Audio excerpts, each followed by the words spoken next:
In any case, let's blast off. Also, dye workwear. We have finally found ourselves in the crosshairs with dye workwear. By the way, I just saw this. Your bio says upholding Xi Jinping thought. Are you suggesting Taiwan is not a part of China?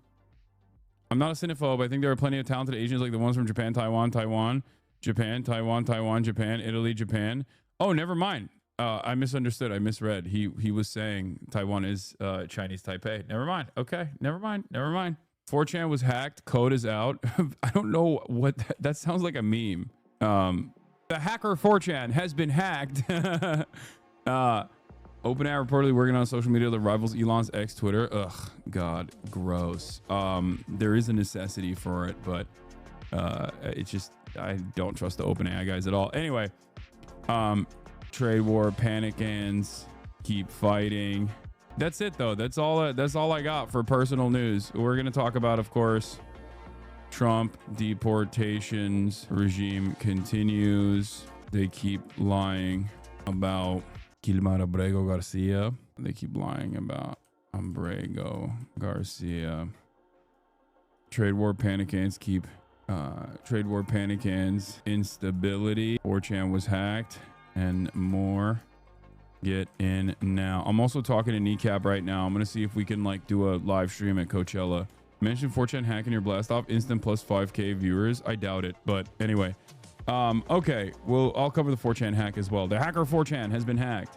You want the officer who tested MS-13? Yeah, I know. I know the background of the officer. He's a fucking asshole who got fired. Do you know or work with anyone or have any opinions on Josh Citarella? I love Josh Citarella. I've been an early Josh Citarella defender and adopter and promoter. Him and Brad Trammell are two guys that I really like in terms of like having a finger on the pulse of esoteric politics for Josh and for memes and meme culture in general for Brad. Anyway, where were we? I'm from Czechia, working at a small hotel. Couldn't and wouldn't know it. Guests from US, massive Bernie fans, and they go protest whenever they can. Pood guys, poor guys said they need to tell me they don't associate with Trump and almost apologize. You should told them you're a Hasanabi head. If they're massive Bernie fans, they might have been massive Hasanabi heads as well. You could have secured a fat tip off of that. That's a big L for you. Apple TV production accountant, I thank you for making the day go by quicker. Hell yeah. Dude, massage some numbers for me. Put me in Apple TV production. As an accountant, you have that power, don't you? Hasanabi head fat tip. Yeah, that's true. Y'all are broke boys. Just kidding. You guys fucking shower me in gifted subs. And there's Oilers in here. Zoran gains momentum in the polls. That's awesome. Do we have a blast off meme chatters? Do we have a blast off meme chatters? Just got on. Have you covered the Philly-Palestine incident at the Idaho Bernie AOC event? No, I have not. I think I saw that they had a Free Palestine banner and then the cops like aggressively pulled out the Free Palestine protesters from the Bernard rally, which is insane. Like, what the fuck? Bernie literally would let like BLM hold space or whatever when people would just like come up on stage and shit, which to a certain degree, I don't even know if it was like the appropriate move at that point, but he should be hugging and kissing the Free Palestine protesters. Okay, give me a good blast. I mean, Burgos, thank you for the 20 gifted subs. The Star Aries, thank you for the 5. La Rosal, thank you for the 5 gifted as well. On April 20th, 2025, the United States may cross the point of no return. The United States has already crossed the point of no return. Don't be crazy now. You could have had Jordan aggressively pull out. What? Bro, that was like 8 years ago. What? I have officially lost my job as a climate scientist and may lose my PhD funding, so I'm here for some commiseration. Jesus Christ. Stop sending me the fucking Caroline community post, the Caroline touring the house, my 7th house, and outing me and doxing me. Okay? Do you understand? Give me a fucking blast off meme right now. Give me a blast off meme right now. I keep seeing people talk about martial law on April 20th, but I genuinely think it's a blue and on shit. It does feel like blue and on shit, but who knows, man? Things are fucking crazy. Things are freaking crazy, you know? All right, you know what? No help. Yeah, someone helped. Someone sent me a meme. Okay, respect. All right, we found something. We're good. We good. Boom, blast off. Speak about the Idaho Palestine protest at Bernie rally. Dude, I will.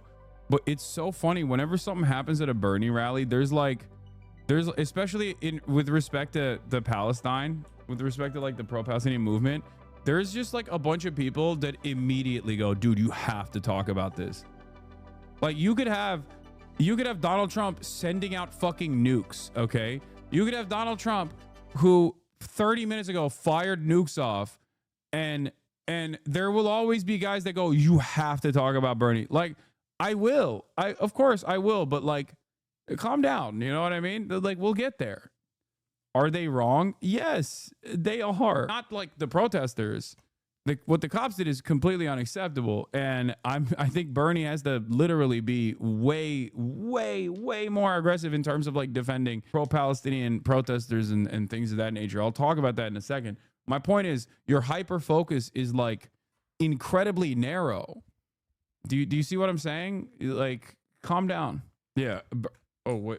The Bernie thing, the constantly saying like Israel has a right to defend itself is fucking disgusting. Okay, he needs to stop saying that, because no, Israel does not have a right to defend itself as a belligerent occupier against the Palestinian population. It is a violation of international law. Okay, the notion that Israel has a right to defend itself in the Gaza Strip is wrong. This premise is straightforwardly wrong, okay? It's just wrong. It's ridiculous. In the simplest terms, it is a wrong thing to say. And on top of that, it's not only a wrong thing to say, but it's very immoral to say as well. It is very, very immoral to say as someone who knows better. Bernie knows better. I'm sorry. Bernie Sanders fucking knows better, okay? It's ridiculous. Like this isn't fucking Cory Booker. You know what I mean? Cory Booker should be saying the things that Bernie Sanders is saying, and then Bernie Sanders should be talking about how Palestinians have a right to defend themselves under international law. Like that's what is supposed to be happening right now. What Bernie is saying is supposed to be said by Cory Booker. In a normal world, that's what should be happening. And we should be yelling at Cory Booker for saying that and not going far enough. Except in the world that we live in, Cory Booker's like, am Israel high? And Bernie's like, Israel has a right to defend itself. It sucks. It is also directly at odds. It is directly at odds with where the population's attitude is. Bernie is considered a radical element, okay? He is considered someone who is further to the left than the majority perspective even. He is supposed to be a leader in this movement. And as a leader in this movement, he should not be getting outflanked this hard. Anyway, I think that's his thing, though. He is like, he just can't let it go. He thinks it's, socialist kibbutzim style. I don't know. It's hard, man. He's 850 years old, and this doesn't make it appropriate. And it's certainly not like a minor disagreement or anything before people make it seem as that. But I mean, he is outflanked by the likes of Dr. Ofer Kasif, if you recall. One of the first people I interviewed on this process in the aftermath of October 7 was an Israeli Knesset member, Ofer Kasif, who was ringing the alarm bells about Israel's actions in the West Bank and trying to get in contact with Bernie Sanders. A lot of you forgot about that part. Like, there are communist, anti-Zionist Israeli Jews in Israel that are members of the fucking Knesset that have a more radical perspective that is closer to the truth of what needs to be done than an American congressperson who is one of the most, like, one of the closest that Americans have ever had to mainstreaming leftist thought in contemporary U.S. history. That's crazy, Having said that, of course, judging Bernie in comparison to the rest of Congress obviously puts him as a peacekeeper, but still, the expectation from someone as significant as him is to be more honest about what's going on and have a better assessment. We'll talk about Harvard, okay, and institutions not upholding Trumpist thought, okay, Marxist, Leninist, Maoist, Trumpist thought, because they're coming after our beloved institutions, of course, institutions of higher education. And we'll do that. It's giving Zionism. I mean, it is. It's liberal Zionism. That's what it is, for the record. That's precisely what it is. Oh, God. Did you see the satellite images of CCOT? I hate liberals, man. I just can't. Eyes on the prize, everybody. Lock in, okay? Stop asking me about the unsubstantiated satellite imagery of CCOT, and stop asking me about 420 martial law, please. All right. Let's get to it. Let's start off with the U.S. and El Salvador doubling down on mistakenly deported man despite court order. We're obviously going to be talking about that. It's a pretty significant deal. It is a turning point for the United States in a sea of awful things that the Trump administration has done. We're back at it again. We're back at it again in this field where the Trump administration is actively defying the Supreme Court's unanimous decision on the facilitation of returning the wrongfully deported man from Maryland back to the United States of America. As you guys know, as I've talked about over and over again over the past week and a half, there is, this is a truly horrifying situation. It's unconscionable, it's immoral, and it is also unconstitutional. They're kidnapping people, they're disappearing people into El Salvador, and it's very obvious that this is the modus operandi. They're not going to change it. This is one day after the highly anticipated Oval Office meeting where the president of El Salvador, Nayib Bukele, said he would not return a wrongly deported Maryland man being held in his country in the CCOT anti-terror facilities. The federal judge who ordered his return will hear from the Trump administration's attorneys at a court hearing on this wonderful afternoon. Okay, that's going to be happening in a couple hours. We're, of course, talking about Kilmar Abrego Garcia, who is now entering his second month in the El Salvador mega prison after he was deported there on March 15th, even though there was a 2019 court order that barred his deportation to that country. Okay?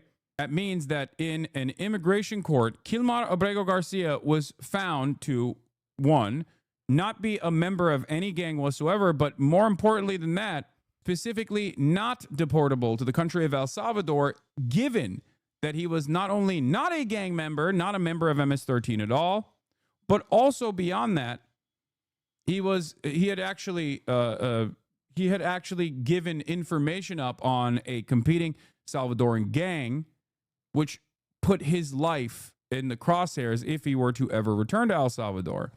This is precisely how he got a 2019 court order for a withdrawal of removal. A withdrawal of removal has a higher standard to clear than a pure asylum application. Okay? Is there feedback? Is there echo? What's going on? Are you guys messing up with me? Or yeah, he had sufficiently proven in court that he was endangered. Okay? He had delivered information on a Salvadoran gang in the past as well, which put his life in harm's way if he were to ever return to El Salvador.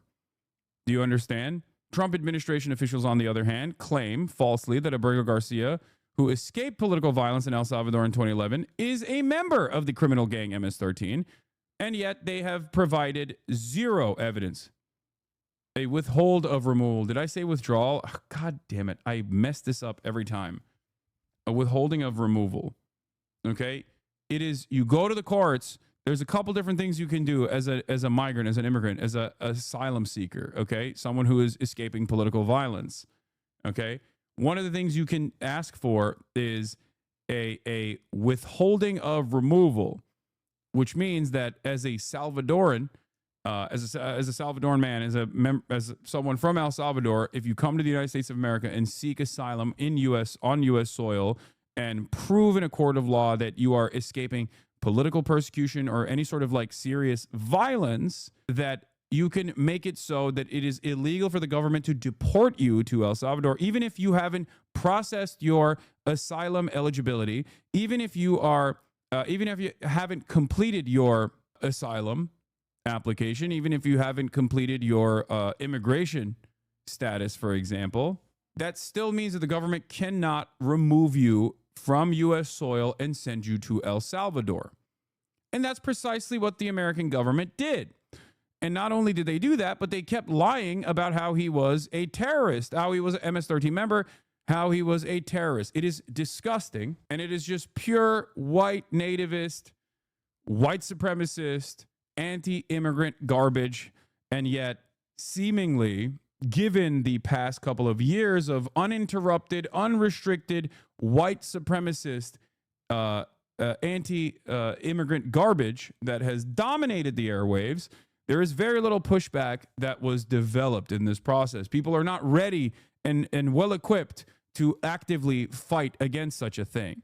Do you understand? Audio is glitchy. Is it? Why are there people who are saying that there's echo and that there's audio that's glitchy? I genuinely can't tell if people are messing with me or not. I genuinely cannot tell. Anyway, now, for those of you who don't know the background of this deal, this scheme that has been put together, the Trump administration has set up an arrangement where they are paying El Salvador $6 million to house migrants deported from the United States as a part of President Donald Trump's immigration crackdown. $6 million. Okay? Small price to pay for having a slave labor colony where you can just make people disappear to. Okay?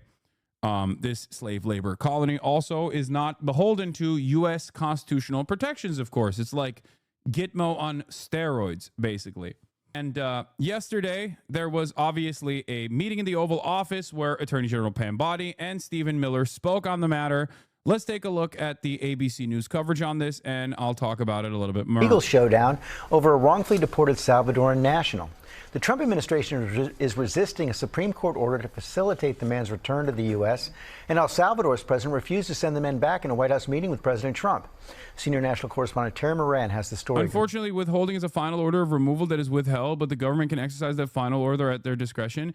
That is also false. You are wrong. The federal government could technically remove the withholding order, okay? They could, but there's a process to do that. The Trump administration did not do that. In that court process, you have to go through the details. You have to go through what this person has done, go through their fucking background, and detail out exactly why the previous court order was wrong. They did not process this application at all. There was no due process whatsoever. And to take it one step further, a federal government immigration attorney unironically admitted that they had fucked up. This is why we are having this conversation right now, because when you look at all of the data that civil rights groups and immigration advocacy groups have compiled at this point, 90% of all of the people that have been deported to CCOT right now in El Salvador have no crimes, no criminal background whatsoever. 90%. The only reason why we are talking about this Maryland man is because the federal government admitted that they had engaged in this wrongdoing, specifically because he had the background. He had the previous court order. And yes, Aaron Reichlin Melnick, who I rely on quite a bit, senior fellow at IMM Council, has put together a wonderful presentation of the timeline of Abrego Garcia's gang allegations and what the facts are and what the fictitious nature of the claims are. I'm going to get to that in a second. Let's look at what the Trump administration is saying first and foremost. Good morning, Terry. Good morning, George. It's a nightmare scenario here. The Trump administration admits it mistakenly deported Kilmer Abrego Garcia to that notorious prison in El Salvador. And now they say the U.S. is powerless to get him back, despite an order upheld by the Supreme Court to bring him home. This morning, a stunning comment from President Trump caught on a live streaming camera before reporters were in the Oval Office, telling the president of El Salvador he'd like to send American citizens convicted of crimes to prisons in El Salvador. I said, homegrowns are next. The homegrowns. You got to build about 5 more places. Yeah, that's big. All right? It's not big enough. Minutes later, with reporters in the room, Trump said he wants Attorney General Pam Bondi to see if the law allows this. I'd like to include them in the group of people to get them out of the country, but you'll have to be looking at the laws on that. The president musing that this proposal could help with America's prison population. I'm all for it, because we can do things with the president for less money and have great security And we have a huge prison population. And it isn't the first time Trump's threatened. Yeah, not only are they doing this to non-citizens, they want to do this to citizens as well. Just remember, this is how it slowly but surely turns into something that is illegal. It turns from something that the government is doing that is completely illegal to something that is legal and expected. Okay? It doesn't happen overnight. It took decades to get to this point in the post-war on terror, post-9/11 era in the United States of America. There's clearly a lot of appetite for this kind of violence from a big chunk of the population who does not understand how terrifying this is, who have no capacity to demonstrate empathy for their fellow man, and therefore they're championing this because they think this is immigration enforcement. Donald Trump recognizes that immigration enforcement is a big part of why he won. So he's doing all of the erosions of due process and the erosions of the First Amendment over immigration enforcement. But it's not going to stop at immigration enforcement. Once you can do anything and everything you want to non-citizens and you eradicate due process, you can just simply consider citizens to be non-citizens as well. And once you clearly deport them to El Salvador, to this terror facility, it seems like even the Supreme Court cannot demand that you bring these people back. This is where we're at. If the Democratic Party does not actually fight back against this, if people don't make a big fuss about this, if people don't actually go out and not only protest, but also try to desperately get more people on board with how unjustifiable this action is, we are cooked. America is officially within the 1930s Nazi Germany arc, okay? The Burger Reich. To send U.S. citizens to prisons overseas. In February, he said this. I'm just saying, if we had the legal right to do it, I would do it in a heartbeat. All this is Kilmar Abrego Garcia. When will you advocate for more forceful resistance against the Nazi government? Just curious what the line is for you. Hasanabi, that's a very funny and interesting question to ask someone who has to maintain a platform to consistently inform the broader public. Yeah, dude. The answer is never, okay? Are you stupid? Of course I'm not going to advocate for violence. Are you crazy? Is this bait? Are you a federal agent? Do you know what my job is? My job is to educate the masses, okay? Please.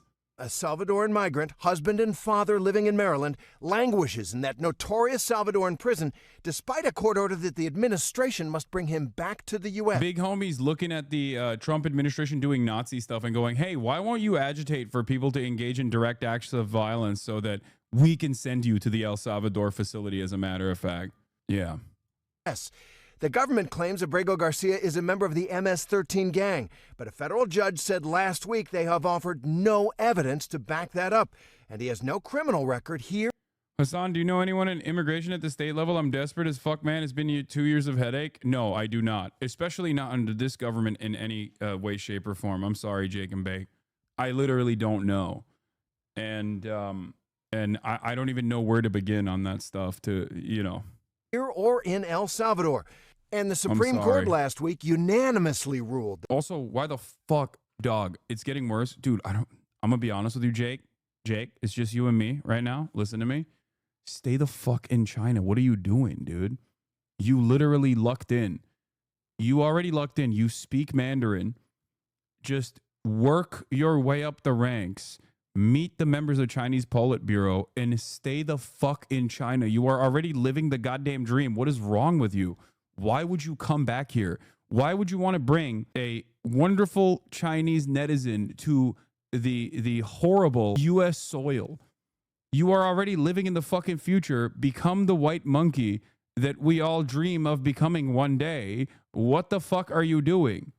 He loved burger too much? So do the Chinese. China is the most Amerifat-coded nation on the fucking planet. I keep repeating this over and over again. The Chinese people love America. They love American culture. They love American commodity consumption. All are crazy. Chinese love burger, okay? China has burger. China has the most burger. What are you guys talking about? The one thing China doesn't have is blood in video games and skeletons in video games. That's it. That's like the biggest L. Other than that, they got it all. Calm down, everybody. that the U.S. government must facilitate Abrego Garcia's return, calling his removal illegal. Trump at first said he'd abide by the Supreme Court's ruling. If they said to bring him back, I would tell them to bring him back. Now the administration says their hands are tied. That's up to El Salvador if they want to return him. That's not up to us. But in the Oval Office, the president of El Salvador made clear he's got no plans to send Abrego Garcia back to the U.S. How can I return him to the United States? Like I smuggle him into the United States, or what do I do? Of course, I'm not going to do it. It's like, the question is preposterous. The Democratic leader of the House calling on the courts to use judicial powers. Virtually every single person from the administration and people in their sphere of influence is just lying on this man. So let's talk about the actual truth. Let's talk about the background of Abrego Garcia.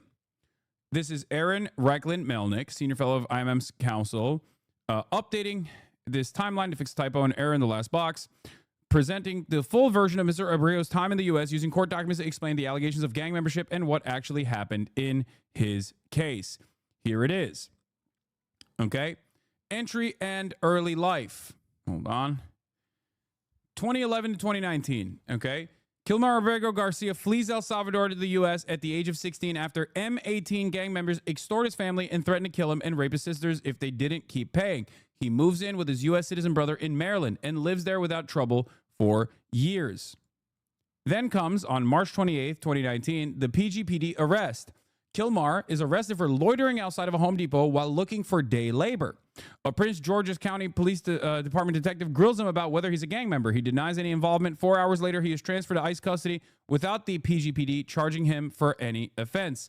In April 2019, here are the allegations. At a bond hearing, ICE claims Kilmar is a part of MS-13. They submit one piece of evidence, a gang field interview sheet, a GFIS, filled out by the PGPD detective that claims Kilmar is a part of MS-13. The GFIS says he was wearing Chicago Bulls gear, and a confidential informant allegedly claimed that Kilmar was a ranking member of the Westerns clique, which is in Long Island. Except there's a problem there. Abrego has never been in Long Island. He's never been in New York at all. So this evidence is fabricated. And lo and behold, the local detective, as a matter of fact, that accused Mr. Abrego Garcia of being a member of MS-13 was suspended from the police force and indicted merely weeks later for providing confidential information to a sex worker who he was paying in exchange for sexual acts. That's right. I repeat, the cop who initially attested to Abrego Garcia's alleged MS-13 membership was subsequently suspended and indicted for serious professional misconduct. Remember, we're talking about a cop here, okay? If a police officer, a detective, is fired and suspended and indicted for misconduct, that means they must have gone above and beyond. Do you understand what I am saying? And the confidential informant that he used was also unreliable. The evidence itself that they presented was immediately disproven, and I'm going to get to in a second, okay? But remember, the Maryland police officer who formally attested to Abrego Garcia's supposed gang affiliation in 2019, when he was first detained the first time, was subsequently suspended from the police force for a serious transgression, giving confidential information about a case to a sex worker the New Republic has established. This officer, apparently a senior detective in Abrego Garcia's case in 2019, is named Ivan Mendez, according to information provided to Abrego Garcia's lawyer by, at the time, Lucia Cruel, who is also a member of his current legal team. Mendez was subsequently indicted for his offense, pleaded guilty, and received probation. So that's another thing. So let's continue. An investigation follows in the summer of 2019. Kilmar's lawyers reach out to the PGPD to investigate these claims. They find out that, one, police did not even file an incident report about his arrest, and two, the detective that had filled out the GFIS has been suspended for an unknown reason. We now know what the reason is. I just described to you what the reason is. In August 2019, there is an IJ decision. At his final bond hearing, ICE declines to offer any evidence of gang membership other than what is in the GFIS. The IJ denies bond, finding that the GFIS is sufficient proof of membership at the time, despite noting its obvious flaws. Kilmar appeals this decision to the Board of Immigration Appeals. Now remember, the immigration courts are an extension of the federal government. They're an extension of ICE. Okay. So you have the process where you can appeal to the Board of Immigration Appeals, but ultimately this is somewhat irrelevant because the erroneous decision making there is it's basically an extension. It's a processor of what the federal government or what the immigration enforcement authorities want to do. That's all they're there to do. They're rubber stamping this stuff, okay? The immigration courts are under the DOJ, part of the executive branch, and not under the judiciary. So just remember that. Having said that, the only reason why I'm mentioning this is because something silly and frivolous like this that is immediately disproven can still cause someone to basically be branded as a member of a fucking criminal organization when there's no evidence whatsoever for it. Okay? What is the point of those courts if they just 100% accept everything anyway? It's a way to create paperwork, so to show that there's some sort of process. It's the same principle behind FISA courts. The FISA courts are there to rubber stamp warrantless surveillance and offer them a warrant, right? But it's better that even that exists than not have it exist at all, if that makes sense. Although it is still a rubber stamp protocol, it's still good that even that rubber stamping of the protocol exists as opposed to not existing, because when it doesn't exist at all, then you have no paperwork, you have no way of holding up this process, you have no way of stopping these sorts of things from happening. Okay? Now, with holding win, the immigration judge rules on October 2019 that Kilmar is ineligible for asylum because he filed the application too late, but the judge does grant withholding of removal, finding that it was more likely than not that he would be subject to persecution if deported to El Salvador. A removal order is issued, but with a restriction that one country he cannot be deported to is El Salvador. Okay? Then comes the BIA decision. The Board of Immigration Appeals decision in December 2019. Kilmar appeals the bond decision to the Board of Immigration Appeals. The appeals board declines to find clear error in the immigration judge's decision to rely on the GIFIS document. However, he is released anyway because he had won a withholding of removal. He returns to normal life from 2019 to 2025. By all reports, Kilmar lives a normal life in Maryland with his U.S. citizen wife, their biological son, and his 2 stepchildren, with the work permit he received as a result of his grant of withholding of removal. He works legally as a sheet metal worker, joins a union, and raises his family in a D.C. suburb. He doesn't get into any trouble with the law in these years. And then on March 2025, he gets sent to CCOT. On March 12, 2025, ICE and HSI agents arrest Kilmar in his car in front of his son. 3 days later, he's transferred to Texas, where, thanks to an admitted administrative error, he is put on a plane to El Salvador and sent to CCOT. So this is just a person that is married, that has immediate family members in the United States of America, that was falsely smeared as an MS-13 gang member, and every step of that process, there was enough evidence to suggest that not only was he not an MS-13 gang member, that he was directly at threat by MS-13 gang members if they were to send him back to El Salvador. Okay? If they were to send him back to El Salvador, that MS-13, he's so not MS-13 that they would kill him. That is what the courts have found. And yet, every single person still that, on the one hand, admit that they falsely deported him, are simultaneously claiming that he is an MS-13 gang member, and also that it's good that he is in El Salvador, and there's no way to bring him back. Okay? In a normal process, in a just world, Abrego Garcia enters the United States fleeing El Salvador because of fleeing the gang violence in El Salvador, and expeditiously gets an asylum claim that is granted to him. Clearly, if there is a withholding of removal that a court gave him, that literally means that there is enough here, or more than an asylum application, as a matter of fact, more than just a simple asylum application. This means that there is additional evidence that he's presented as to why he cannot be deported to El Salvador, and that a judge oversaw this evidence and said, yes, there is enough evidence here for you not to be deported specifically to El Salvador. Okay? It's more than an asylum application. It is a higher standard to clear than an asylum application. It is shocking. I guess it's not really unexpected that the administration would be this careless and this inconsiderate, because they are fascist. All right. But just so you know, when people say he's MS-13, that is a fucking lie. Okay. That's just a lie. He is so not MS-13 that he is directly in the crosshairs of MS-13, at least according to an immigration judge that said, we can't deport this man to El Salvador specifically. There's enough evidence here to suggest that we cannot, because he is so not MS-13, we cannot deport him to El Salvador, because they'll fucking kill him in El Salvador if he goes there. And yet here we are. So this is where the chart is from. For a more comprehensive written version of the timeline where Mr. Abreu's presence in the U.S. using the same sources, check out this great piece from Roger Parloff, senior editor at Lawfare. He wrote extensively on the details and the timeline of events. Okay. Now, I want to point to something here.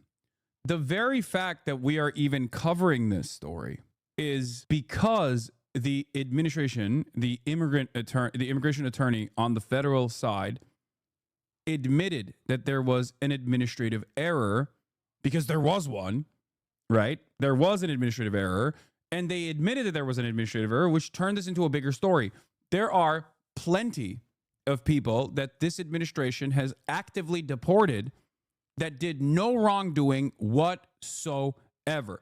Some of them were temporary protected status holders. Some of them were in the process of seeking out their asylum claims. Some of them had been in the country for longer than they could actually process their asylum claim, so they potentially could not get an asylum claim, but they should get one, that they should get amnesty, right? Under normal circumstances, in a world where we have a normal process for immigration, we would file amnesty, conditional amnesty, to all of these people, 90% of them that have done no wrongdoing whatsoever, and now they're in a torture slave prison for the crime of crossing an imaginary boundary and wanting a better future for themselves and their children.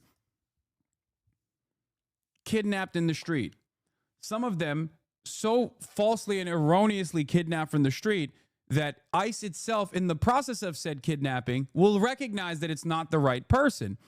Manuel Gutierrez, sent from New York to El Salvador prison, although family says he has no criminal history or gang ties. He's 19 years old. A 19-year-old Venezuelan in New York City reportedly was apprehended by Trump administration immigration authorities and deported to El Salvador, despite agents realizing he was not whom they meant to arrest in a targeted operation. These are called, I believe they're called like collateral, something along, I forget what the term is that ICE uses, but they'll say like it's a collateral arrest. So, you know, wrong place, wrong time, doesn't matter. We can boost our numbers this way. Manuel Gutierrez, whose family opened an asylum case after arriving in the U.S., was deported from the Bronx to the notorious Sikap prison in El Salvador, despite his relatives' insistence that he has no ties or criminal history, no gang ties or criminal history. Yeah, he was a collateral detainee. According to Documented, a newsroom dedicated to telling stories of immigrants in New York City, the Gutierrez family says it has been left without information or answers. The team was detained alongside 237 other Venezuelans on February 24th by ICE. His father, Wilmer Gutierrez, told Documented, "I feel like my son was kidnapped," because that's precisely what happened. "I've spent countless hours searching for him, going from one precinct to another, speaking with numerous people who kept referring me elsewhere. Yet after all this, no one has given me any information or provided a single document about his case." The elder Gutierrez reportedly said he overheard ICE agents saying that his son had not been the person they had come to get. "The officers grabbed him and two other boys right at the entrance of our building. One said, 'No, he's not the one,' like they were looking for someone else. But the other said, 'Take him anyway.' Gutierrez has no criminal record either in Venezuela or the U.S., his family said. He also did not have any tattoos, which is a feature that U.S. law enforcement often use to link people to Tren de Aragua, transnational criminal organization from Venezuela, and to justify their expulsions from the country." The points-based system that they have for determining whether or not someone is a criminal gang member is already ridiculous. This is precisely the reason why that gay hairstylist was kidnapped and deported because he had mom and dad tattoos on his arms. Or that other person who works with children with disabilities who had an autism awareness tattoo dedicated to his autistic cousin. That's why he was fucking kidnapped. There was another person who had a Real Madrid tattoo with a crown and a soccer ball. That's why he was kidnapped. It's ridiculous. And now all of those people are now in this torture prison with seemingly no way of returning them. But the only reason why we're talking about specifically Abrego Garcia is that unlike those people, Abrego Garcia had a previous court order that said you cannot deport him to El Salvador, and yet the government violated that previous court order anyway.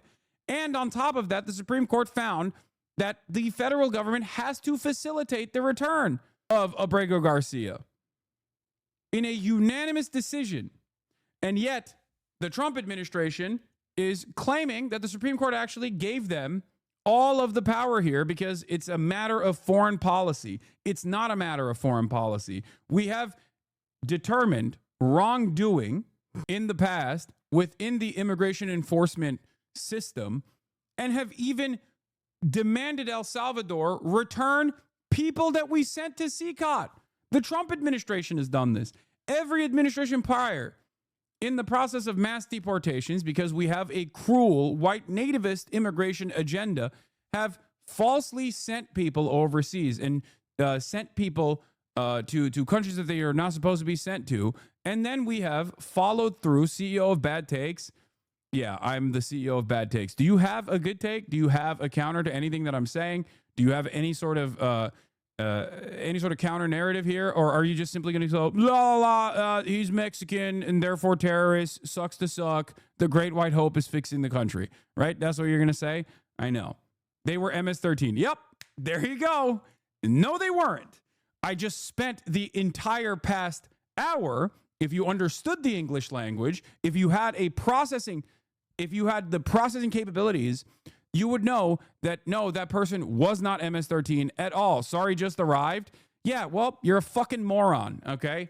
Not confirmed by the detectives either. The detective that wrote the erroneous report literally was subsequently suspended from the force, like a fucking couple weeks after he sent in that report. The report itself had two key pieces of evidence that suggest that Abrego Garcia was MS-13. Do you know what those pieces of evidence were? I just covered it earlier.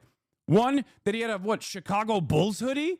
Ridiculous. That's not a fucking indication that anyone is an MS-13 member at all. And the second piece of evidence was a confidential informant, which, by the way, was not even a confidential informant. It was just one of the other guys at Home Depot that the detectives had actually nabbed that falsely claimed that Abrego Garcia was a member of an MS-13 gang that was based out of Long Island. Abrego Garcia had never been to Long Island. So how the fuck was he a part of a Long Island MS-13 gang when he had never been there? There is no more an open shut court case than this one. It's fucking ridiculous. And yet people who are severely mentally backwards, mentally stunted, refuse to reckon with the reality in front of them and instead just go back to the same old dumbass takes where they're like, nah, I don't care, dude. He's a MS-13 gang member. They rape children. He was raping children. In your mind, you have to fantasize about this guy being the big bad, because otherwise, God forbid, you entertain the truth that this person is not a member of MS-13 and he was falsely fucking shipped off to El Salvador, even though a previous immigration court had decided he cannot be sent to El Salvador specifically because of how not MS-13 he is. I like to think that the cognitive dissonance demonstrated here by a lot of people who try to defend the administration's actions, especially when it comes to immigration enforcement, the reasons why they fantasize about how violent and dangerous this person was not only because they have this white supremacist dog in them that causes them to think every person that's brown is actually a fucking child rapist MS-13 gang member, but also because deep down they know that if a person who is clearly innocent is shipped off into a slave labor colony overseas with no means of returning this person, That's kind of fucked up. So they just don't want to believe the fucked up thing. So they delude themselves into thinking, no, it must not be fucked up. Even when the government admits that they fucked up. That part that scares me is that trans people are next. Every single day I watch all this happening, knowing my number's about to be called. You're fine for the time being, I think. But, anti-trans legislation is already popping off all over. Maybe not deportation. To pressure the administration. The Supreme Court and/or the federal district court actually needs to enforce its order.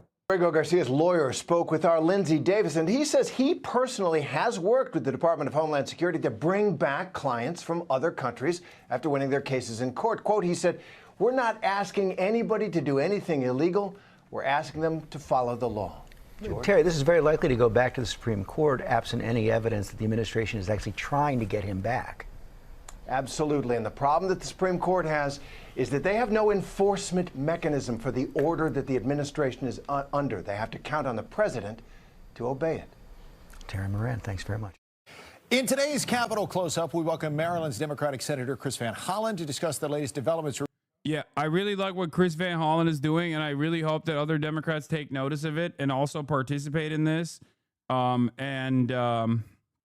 think what he's doing is good, and also demonstrates bravery as well. He's technically putting himself in harm's way by doing this. If he actually follows through on this and goes to El Salvador, much respect to him. I think that it is time for doing exactly this. Regarding Kilmer Abrego Garcia, the Maryland man wrongfully deported to El Salvador. Senator, it's always a pleasure. Thanks so much for joining us today. Steve, good to be with you. So a lot to get through, obviously, in a short amount of time, but let's focus right now on Kilmer Abrego Garcia. I know you reached out to the embassy here in D.C., the embassy of El Salvador, to try to request a meeting with the president of El Salvador while he is in D.C., meeting with President Trump. Have you had any success? I've not. I reached out to request that meeting to talk about the, as you say, illegal detention of Abrego Garcia. We've not heard back from the president at this point in time. You also mentioned if you didn't hear back, then you'd be willing to go to El Salvador. Is that still the case? Yes, it is, Steve. I'll be going later this week. If he's not released, we still hope that he will be released. But I think it's important that we go to El Salvador to show his family, his wife, his mother, his brother, his kids, that we're not giving up on this because, as you indicated, the Trump administration has admitted that this was done in error. This is the first time I'm not even joking when I say this is the first time I've felt even a modicum of confidence. A modicum of confidence and competence coming from the Democratic Party. Okay? This is what our public servants are supposed to do. They are supposed to uphold the law no matter what. They're supposed to defend their constituents no matter what. Abrego Garcia is a constituent. Okay? This is brave. This is bold. This is what the expectation is from all Democrats. I do not care about his other takes. I don't care about anything right now with the exception of this initiative. Okay? He is right. Is the idea that any adversary is MS-13 the American equivalent of they're all Hamas? Yes. I worry they will fumble it like they only care about this case because it breaks the law. No, this is a very, very important thing. This is a very important thing that they're doing. It's a very important step that they're taking. Okay? And by the way, this is in some ways not dissimilar to how Doctors Without Borders operates. Like when you're a white guy, when you're a white American citizen, when you're a white man who's an American citizen, for example, you have a certain set of privileges that put you at a higher categorization as a target by any state. Okay, when you're a fucking senator on top of that, you have literally the top level priority. So things that other foreign nations can do to you reflect on America as a whole. Do you see what I mean? He's a congressman. What the fuck? Yeah, no, that's what I mean. Protective presence is what they call it for the olive harvest. This is incredibly important. Like, I think this should be, is your arguments optics, guys, but unironically, because I agree. No, this isn't just optics either. This is putting your body on the line. You're using your privilege as a shield. You're using it as at the very least, as a way to refocus people's priorities and attentions to this incredibly unjust deportations regime. Do you see what I'm saying? This is actual action. I think that a competent Democratic Party would quite literally send an entire coalition of people armed to the gills with immigration attorneys and civil rights litigators down to El Salvador on a mission all together, okay, and make themselves impossible to deny, make themselves impossible to avoid. That is precisely what should be happening here. And you can't just send somebody off to a notorious prison in El Salvador and say, whoops, that was a mistake. And that's why the Supreme Court, by a 9-0 ruling, said that the Trump administration had to facilitate his return.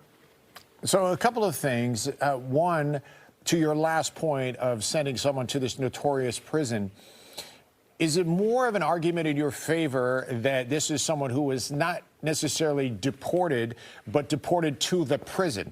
How much of an impact does the prison make as opposed to someone being deported to El Salvador? Well, both. I mean, he was here under protective status, and this is why the court, both the federal district court and the Supreme Court, determined that he can't just be essentially abducted from the country, that he gets his due process rights. That's a fundamental value that we have in this country. That's why the courts have been unanimous in their rulings here.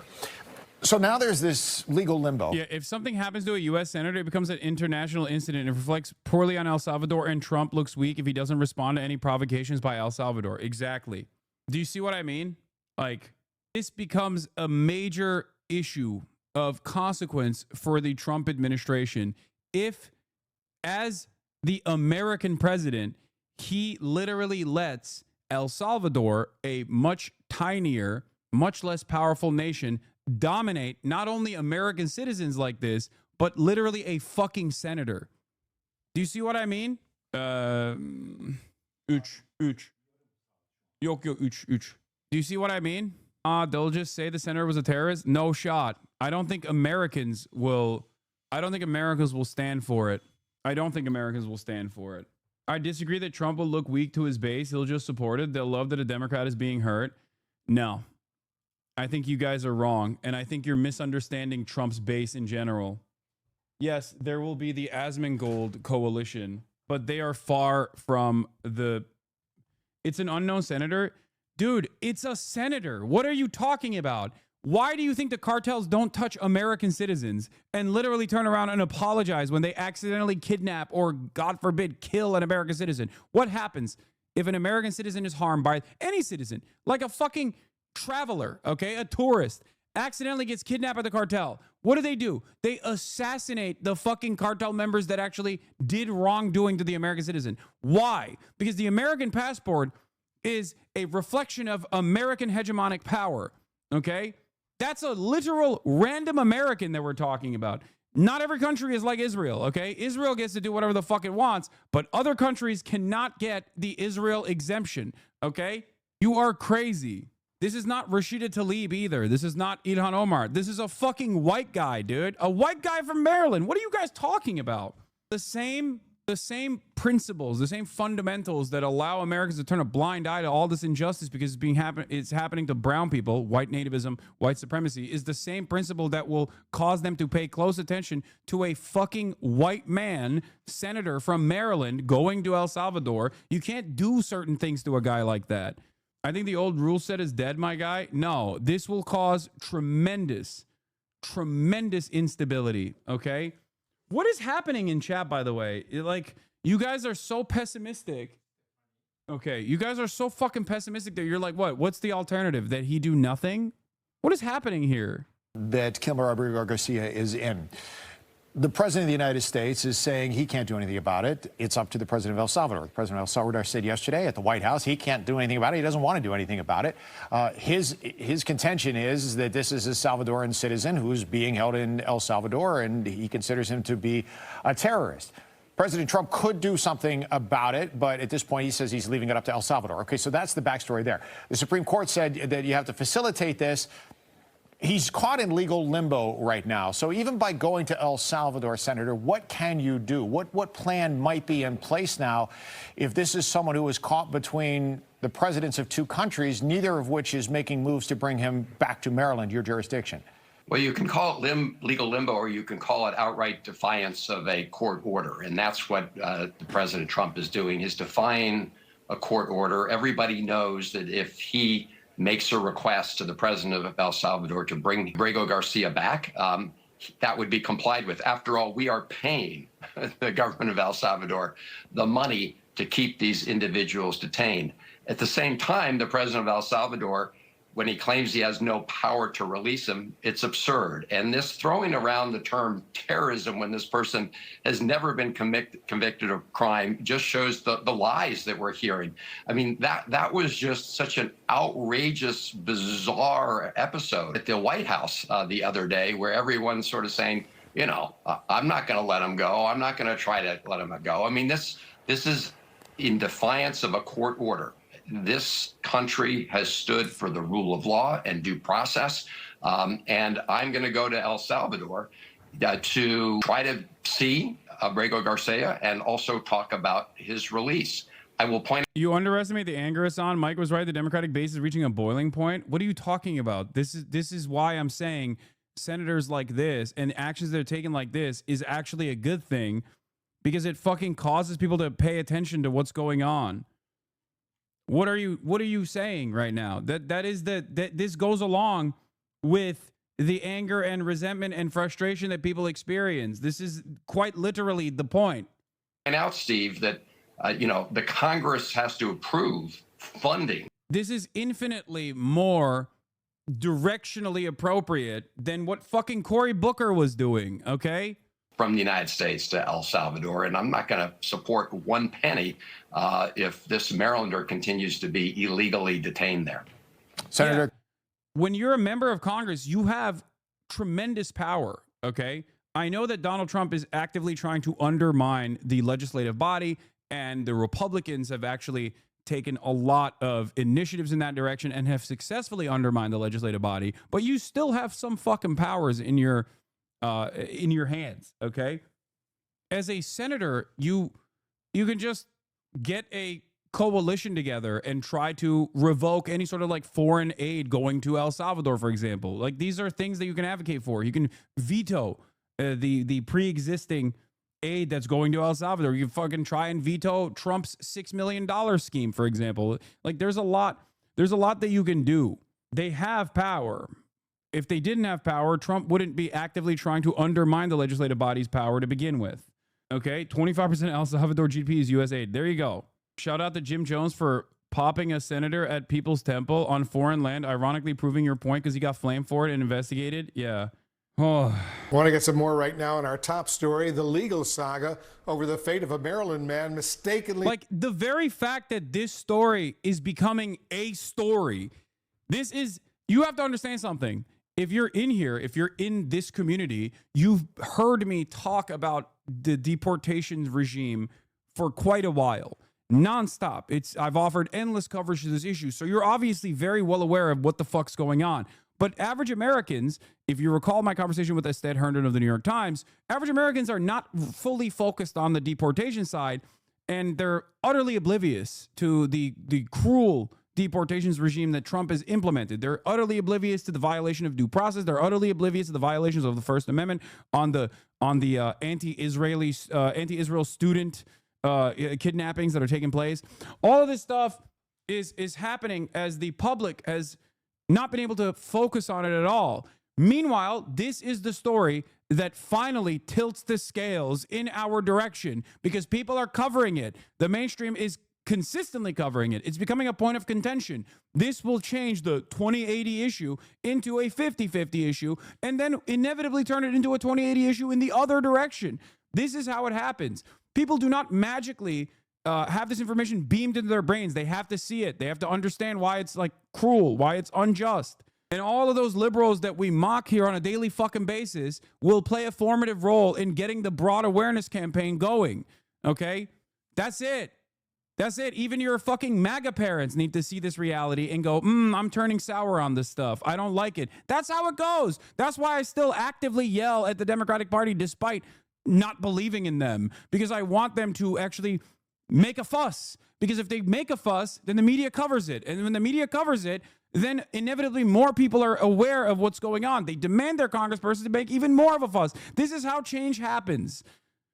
It doesn't happen with, the revolutionary violence in the way that you think it's going to happen overnight, okay? That's it. This is the unfortunate, sad state of affairs. Change is marginal. It does not happen overnight, and it happens only with unlikely allies. You have to keep pushing over and over and over again. This is why I laugh whenever dumb fucks who are neoliberals keep claiming, Hassan, you always have pie-in-the-sky ideas. You just want perfect to be an enemy of the good. And it's like, no, I don't. I understand that, but I want there to be some good. I understand how this system works a lot better than many of these fucking Democratic Party dick riders do, okay? This is precisely the reason why I will go out to bat and actively entertain politicians who I'm at odds with, regardless of my differences in agreement, differences in opinion, because I know that they have a lot of power still. They have a lot of power to get older people and people who vote and people in other positions of power to pay attention to these sorts of fucking issues. That's why I want Bernie Sanders to actively make more of a fuss in his fucking rallies, okay? Deported to El Salvador. The White House doubling down right now on its refusal to bring Kilmar Abrego Garcia back to the United States, despite a U.S. Supreme Court order to, quote, facilitate his return to the U.S. while also not infringing on the president's ability to conduct foreign affairs. Let's get some serious analysis right now from the former U.S. District Court Judge Shira Scheindlin. Judge Scheindlin, thanks so much for joining us. Here's what President Trump said about this case on Friday. Listen to this. This is going to change. I'm telling you right now. Chatters, up until this very moment, immigration was not at the forefront. People did not care about this, okay? Now you have national polls coming out with disapproval reaching the highest stage on immigration, Trump's strongest aspect, okay? Trump won on immigration, right? Democrats were fucking terrified. Democrats were fucking terrified of what Trump was doing on immigration. They were like, oh, yeah, we're going to be the immigrant deporters, actually. Trump is not serious on immigrant deportation. This is just the beginning. I don't know why people don't trust me when I talk about this shit. I've been doing this professionally for fucking 10 years. It wasn't that long ago when you had liberal wine moms talking about fucking abolishing ICE, dude, under the first Trump regime. Because they recognized the cruelty, because the media started covering it. They were like, what the fuck are you doing? What do you mean child separation is a deterrence? That's insane. That's torturous. That's not American. That's un-American. People do not pay attention to politics. And a lot of people do not understand the impact of the policies that they're advocating for, okay? People don't care about facts. People don't care about logic. People cannot comprehend what the vision that they want for the future to actually look like once implemented, okay? Only after this vision is implemented do they go, oh my God, I was wrong. This sucks. And there is a very obvious example that is in front of us. Tariffs. Trump ran on tariffs. He said tariffs is the most beautiful word in the English language. People were like, yeah, I love tariffs. I yelled about how tariffs are fucking tariffs and the way that Trump is trying to implement them are fucking idiotic over and over again for almost a year, and certainly over the course of the past couple of months. And yet people did not listen. People did not understand it until it became a reality for them, until they were like, oh my God, the prices are going to go up. How did they start recognizing that? Because the media started covering it that way, because politicians started yelling about it, because they started fearing for their wallet. Once implemented, they flipped very quickly, if you noticed. So please, turn on TTS. No, I will not. If the Supreme Court said bring somebody back, I would do that. I respect the Supreme Court. President Trump is now saying something very, very different. Is he defying a court order? Well, he certainly isn't facilitating the return of Abrego Garcia. And that's what the court order requires him to do. I can't find any act he's taken that facilitates that return. I hear narrow construction that facilitate means, oh, I'll send an airplane if they want to let him go. And they, El Salvador, doesn't seem to want to let him go. But I think that's disingenuous at best. The president of the United States has a lot of power. El Salvador is a little country. The president could say to the president of El Salvador, I want this guy back. And that would be the end of it. Then he'd be on a plane. And they've done it in the past, by the way. They've done it in the past. So it's not like they haven't done this. I want to stress this again and again and again. They have successfully facilitated the return of people that were falsely deported to both El Salvador and other countries as well. So the very notion that this is outside of their scope, outside of their power, is ridiculous. It's wrong. It's completely made up. And then he'd be returned. So I think the judge today is going to be very stern and is going to say to the lawyers for the government, what have you done to facilitate the return? And they're not going to have an answer. What's the likelihood that he's dead? I hate this. I hate this argument. I don't want to entertain it. Shut the fuck up. It doesn't matter. This is like, what do you think this is a productive measure to like fantasize about whether or not he's been assassinated in CCOT? It's not. It's not productive at all. Shut up. Sir, they're going to say, we can't get into foreign policy. That's foreign policy. And I don't believe that for a moment. Right. That they're seizing on what was also in the Supreme Court opinion about the president having the ability to conduct foreign affairs and how the district court judge should really factor that in the decision. But we don't know. And there is no reason. Hassan, you might be too R-worded to understand the farm of the U.S. What? Too R-worded to understand the farm of the U.S.? What the fuck are you saying? The bottom line here, right, is that the White House says Abrego Garcia is under the control of El Salvador. The Salvadoran president says he has no power to release him. So who determines this man's fate? Oh, I don't think the El Salvador. Why are y'all too scared to admit it's even possible? It's not fantasy. It's a reality. That is a possibility. Why are y'all so scared to admit? Because it's completely irrelevant to the point of contention here. Okay, it's unproductive and completely irrelevant to engage in doomerism at this very moment. It is a pure speculative fantasy in the direction of nihilism too. That's why it's dumb as fuck. Please stop. Please stop entertaining this. Please stop engaging in this baseless speculation. El Salvador president doesn't think he has the power to do it. The El Salvador president said, I won't send this terrorist back. I think he does have the power, but I think he's made the decision that the man is a member of MS-13 or of the Trenda de, I can't say it right, but the other terrorist group. But there's right. Thank you. But the fact is there's no proof at all. There's no evidence at all that he's a member of either. So that seems to be just another excuse. The U.S. has said, we made an error in sending this man out because there had been an order called withholding of removal, which means he can be removed. But he was. So we've admitted an error. We're not telling El Salvador to do it, and we should be. And of course, the El Salvador president has the power to do it if he wants to. But I think he thinks he's working with President Trump to not return this man. So yes, I see it as defiance, and I think the judge will see it as defiance. Then the question is, what can the judge do about it? Is she going to consider contempt proceedings? If she does, and if she holds the government in contempt, that brings it back to the Supreme Court, because there would be an appeal to the Fourth Circuit, then there would be the Supreme Court, and we'd hear from them again as to what's going to happen here. As you know, Judge Shanlin, the Trump administration is claiming that the U.S. Supreme Court's ruling only meant they had to remove, quote, domestic obstacles, not that they had to work with the government of El Salvador to try to bring Abrego Garcia home. They seem to be taking advantage of the court's vague language about, quote, facilitating his return. Do you think that argument will hold up? I don't. I think they're trying to spin it favorable to the government.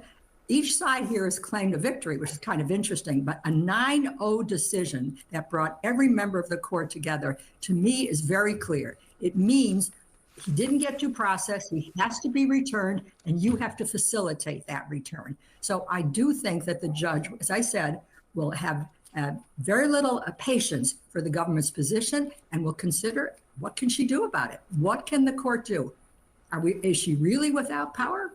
Right, that's a big question. Before we let you go, Judge, I want to get your thoughts on President Trump freezing more than $2 billion in funding to Harvard. And just moments ago, in a post on Truth Social, Trump now says the university... You are wrong on this one. Not one single hog will be won over by what CNN or anyone else outside of their own media cocoon says. You are still assuming that Republican lawmakers fear the wider electorate. There will not be free and fair elections. By the way, I have my own academic expertise in the study of fascism, and I'm 20 years older than you, so no more pulling the I'm the expert card.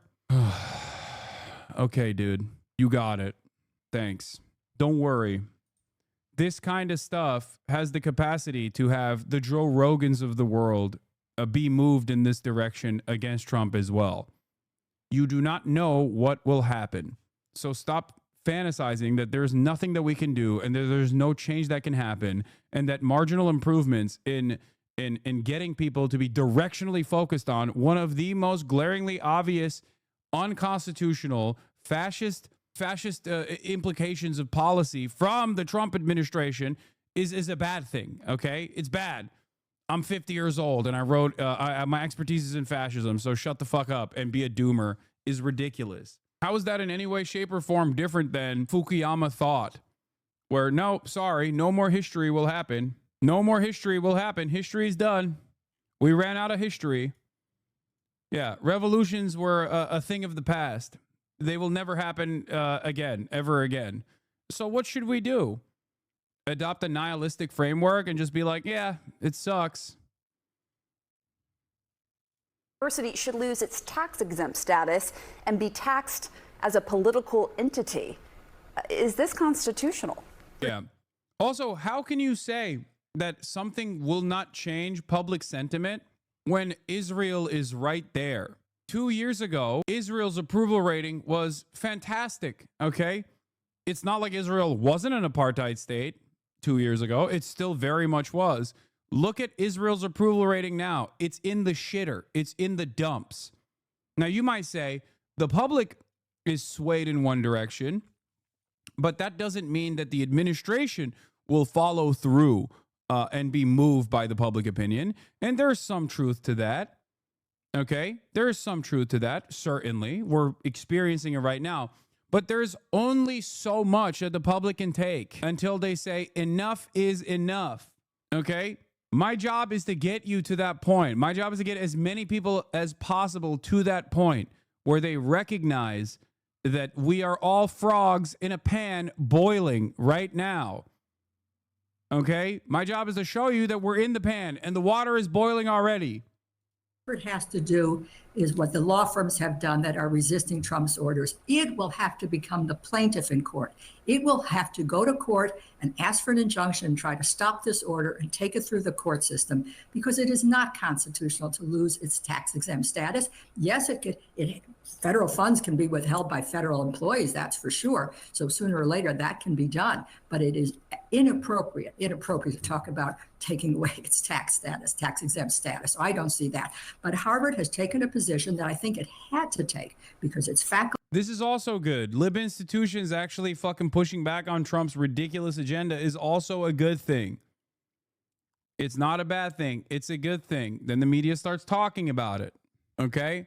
It's not a bad thing at all. It's significantly better than the alternative, which is what Columbia did. And Harvard did this too, by the way. They initially were playing ball with the Trump administration. The law firms were playing ball with the Trump administration. They should never have done that. They should not have conceded an inch. Okay? And they did. They folded initially. And it's not like Trump's appetite for complete control changed in the process, because you are not dealing with a reasonable force. So remember this, okay?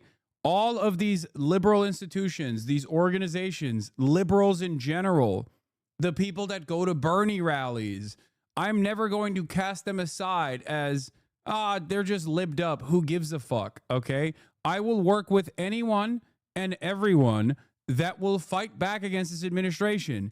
This is how you build coalitions. This is how you successfully try to claw back power from this administration until it's far too late.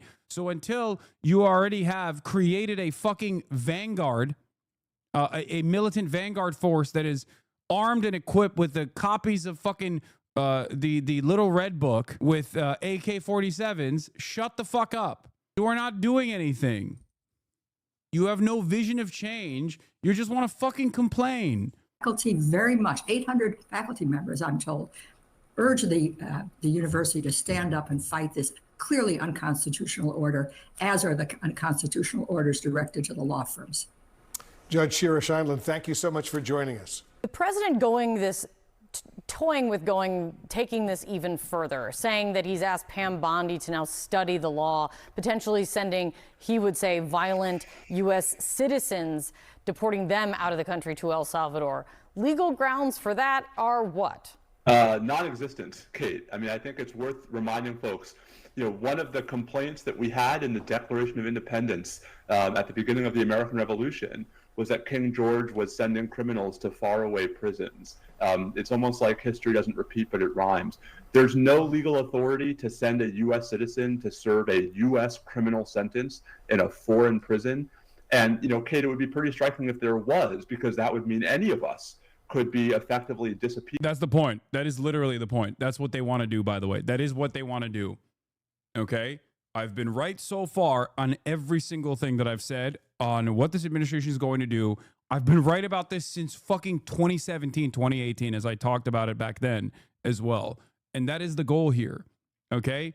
And if you trust me on my assessment on all of the surrounding things that I'm talking about, then trust me on the assessment that in terms of building a broad popular coalition that will actively try to undermine this administration's agenda, you need to have fucking liberals on your side as well, okay? That's it. That's where all the momentum is. You look at all the polls that are conducted right now, and these fucking stupid-ass liberals still say Kamala Harris is the best possible candidate. They do not know what is good for them, okay? It is up to you to convince them, and you can't do that by sitting on the fucking sidelines and constantly complaining about how fucking dumb they are, okay? That's it. This is a powerful force here. There's 35 fucking thousand of you in here right now. It is up to you to convince your parents. It is up to you to convince your neighbors, to show them the way. And you can't do that if you're an annoying little fucking asshole who's constantly fucking complaining about everything and being a nihilistic douchebag. Okay? That's it. Lock the fuck in. Into a prison with no U.S. legal constraints, with no potential human rights limits, no matter what. And that's a pretty scary proposition just arising out of this one immigration case. Which is why getting your take is important, and also the fact that the president says he's asking the attorney general to then study the law when there is no legal grounds for it is noteworthy. Let's take it back then. I remember hearing you describe the Supreme Court's decision with regard to the Abrigo case as maddeningly vague. Is that then what's happened now, the necessary result of that vagueness? I mean, is the Trump administration continuing to ignore a judge or a justice's ruling just exactly what they were going to do, given how vague it was? 100%. I mean, Kate, I think a lot of us, at CNN and elsewhere, were saying Thursday night when the Supreme Court handed down its ruling that by switching from what Judge Zenas had done, which was say you must return him by a date and time certain, to this, wishy-washy word facilitate, the court had created exactly this wiggle room. And, Kate, maybe the Supreme Court was hoping that the Trump administration would take the hint that that decision was unanimous and would actually try to exert some pressure, diplomatic pressure, financial pressure on El Salvador to comply. I think we now know, even if we didn't last Thursday, that that's not going to happen. And so to the question of, so what's the next step in court?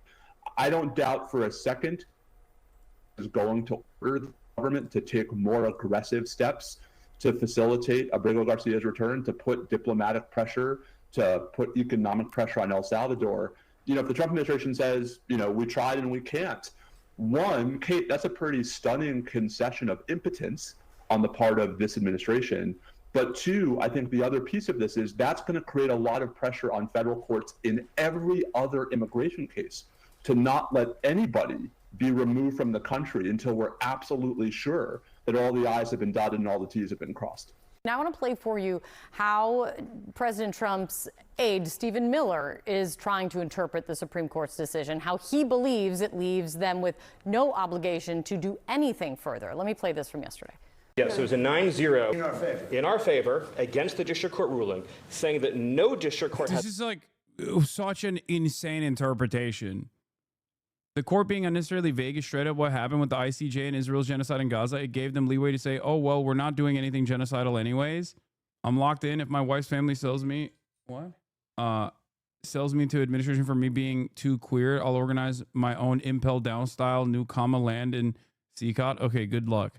You should meet up and do something with Jean-Luc Mélenchon. He's in the U.S. at the moment. Wait, really? What the fuck's he doing here? Dude, by the way, lying is so OP, as always. Lying is the most OP, okay? Has the power to compel the foreign policy function of the United States. As Pam said, the ruling solely stated that if this individual, at El Salvador's sole discretion, was sent back to our country, then we could deport him a second time. Well, no version of this... Holy shit, look at that.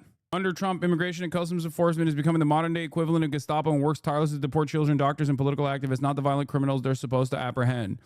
As from 2018, this is also an even earlier video that I reposted in 2018. So it's like, it's older than 7 years ago. It's probably 8 years ago, as a matter of fact. For the communists, and I did not speak out, because I was not a communist. ICE is Gestapo, a state-sponsored law enforcement division created to wreak havoc in our communities, separate families, and punish people, well, overwhelmingly people of color, for the crime of wanting to pursue the American dream. When you commit a crime against this country, enter the country illegally. Look who it is. Look who it fucking is, dude. Obama's favorite Harkonnen, melted candle wax piece of shit, Tom Homan. You should be worried. ICE terrorizes your neighbors with its indiscriminate exercise of force and has less to do with violent criminal apprehension than ever before. You don't target jaywalkers when you're trying to end violent crime, so why do ICE targets range from teenagers in middle school to little girls with cerebral palsy on their way to the hospital? And no, I didn't misspeak. ICE literally apprehended a child with cerebral palsy. A 10-year-old girl with cerebral palsy faces deportation after her ambulance was stopped at an immigration checkpoint while on her way to get emergency surgery. Do you feel safe? I feel much safer knowing that this criminal is getting deported. Then they came for the socialists, and I did not speak out, because I was not a socialist.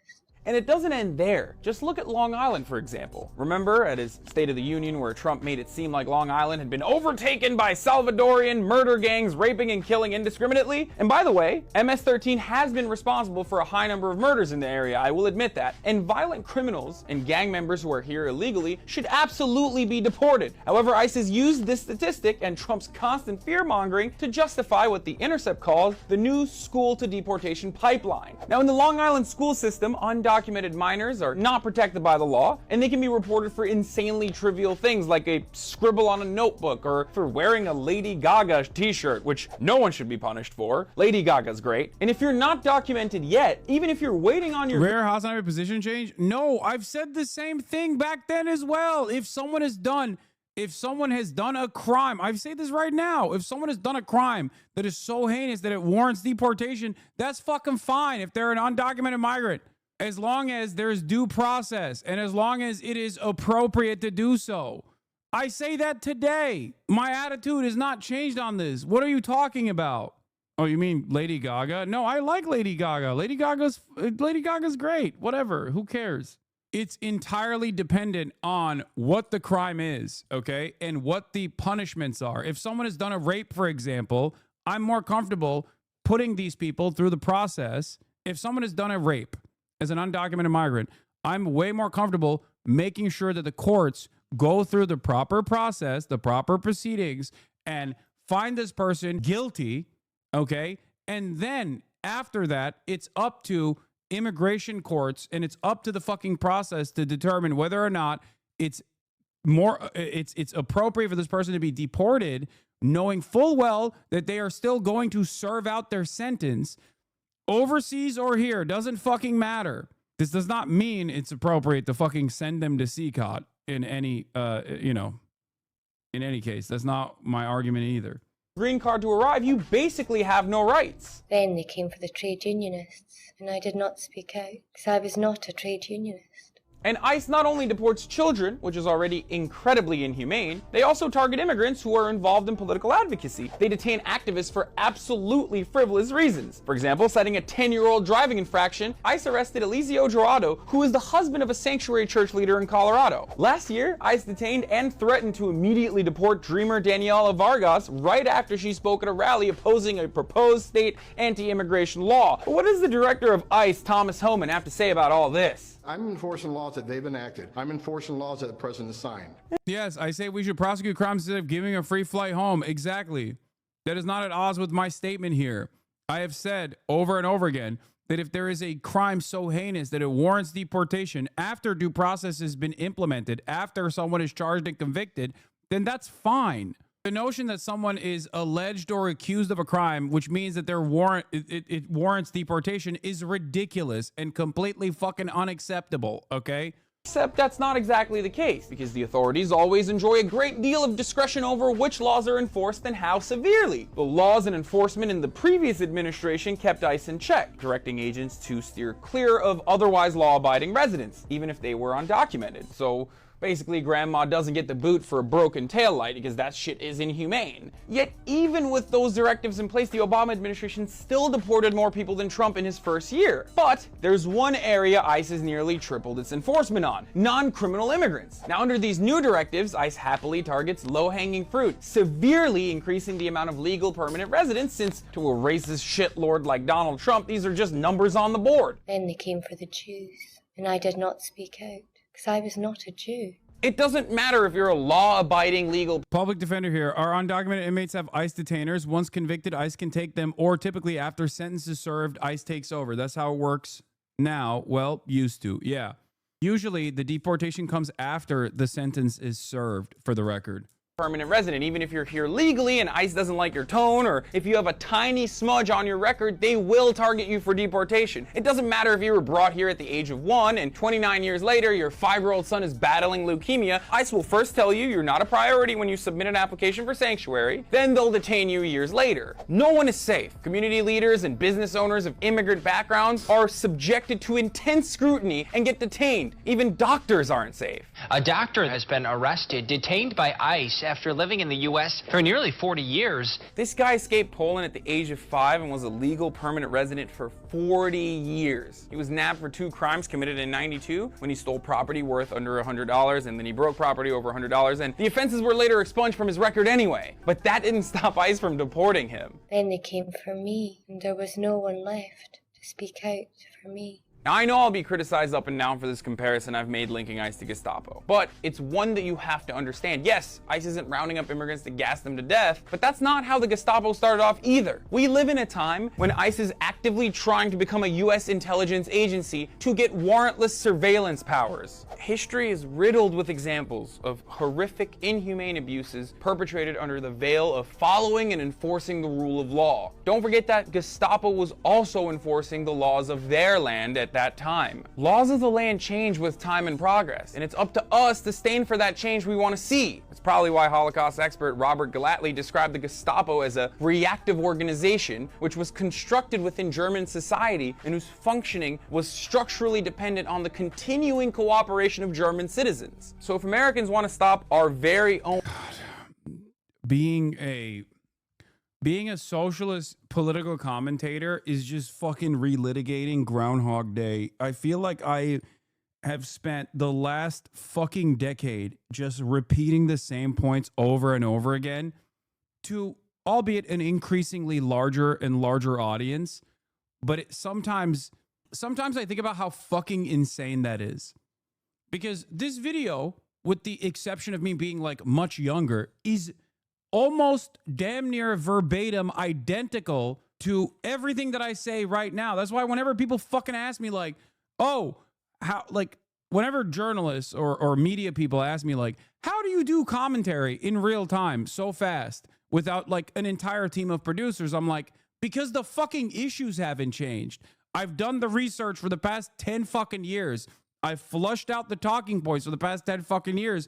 And considering that in the past 10 years, nothing has changed and things have only gotten worse for the exact same issues over and over again, my commentary hasn't changed in the past 10 fucking years. This is why I also laugh when people say I'm a fucking grifter, or, laugh when someone who started entertaining the notion of like right-wing reactionary politics because it became fashionable, because they can fucking gain prominence off of it, comes around and says like, I'm a drama slop tuber and I think Hassan is stupid. He's a doo-doo head. He doesn't know anything he's talking about. It's like, dude, what are you talking about? The fuck? Own modern day incarnation of the Gestapo. It's up. There is not a lot of commentators you can fucking point to in any sector, as a matter of fact, that has this level of fucking consistency. Up to us to speak up. It's up to us to speak out and resist. I'm Hassan Piker. Please share this video. Anyway, here, you can show this. It's a fucking short video from literally, I think it initially was from 2017, but you can fucking show this. I want to be wrong. I've never brought up my own area of academic study until today because it's coincidentally relevant to this one specific area. It was not some ego thing. It is also the first time I can recall I've truly believed that you are mistaken. My point is made in good faith. I repeat, I want to be wrong about this. Okay. There is, given my role here, there is no reason for me to push people to succumb to reactionary nihilism. Okay. Especially when things are moving in that direction. Here's Senator Chuck Grassley, okay, one of the most right-wing, oldest Republicans in Congress. I think he might be literally the oldest, having an exchange with constituents on immigration and border security. Border security? Yes. I believe very strongly in my Christian faith. I preach on Sundays. And oh, it's coming up as the next video? Oh, look at that. All right, we'll get to it in a second. Legally ends up with him ever living here because he is a citizen of El Salvador. Deportation is okay in some cases. It's just lib harm reduction. Dude, under hyper-specific instances where someone has done a crime, a heinous crime, and have served out their sentence, deportation in the aftermath of that is perfectly fucking warranted. There is no reason to have a silly back and forth here. It's ridiculous. Okay? The point here is due process. Yes, deportation to a torture prison is completely unwarranted, for the record. That is not allowed. This is precisely the reason why, for example, Norway has a no extradition policy to the United States criminal justice system. If you are caught in a Norwegian, by the Norwegian criminal justice system, for example, they won't extradite you to the United States because they understandably consider the U.S. prisons to be torture facilities. They think it is inhumane for a criminal to be extradited to the United States of America, to be tried in U.S. courts of law, to go to U.S. prisons. And that's perfectly warranted. Okay? Many countries have this non-extradition policy to the U.S. for that reason. Did you know that? America should have this as well. Just want to get your take on his interpretation here. Kate, it's not a very long decision from the Supreme Court. It's about 2.5 pages. It doesn't say anything like what Stephen Miller said it says. Folks can read it for themselves and see that. I think it's quite telling that Stephen Miller has to try to spin the decision as saying literally the opposite of what it said in order to justify what the Trump administration is doing. But Kate, if we step back for a second, there's a larger point here, which is no court has ever actually determined that Mr. Abrego Garcia is a member of MS-13, as the Trump administration claims, that he was properly removable.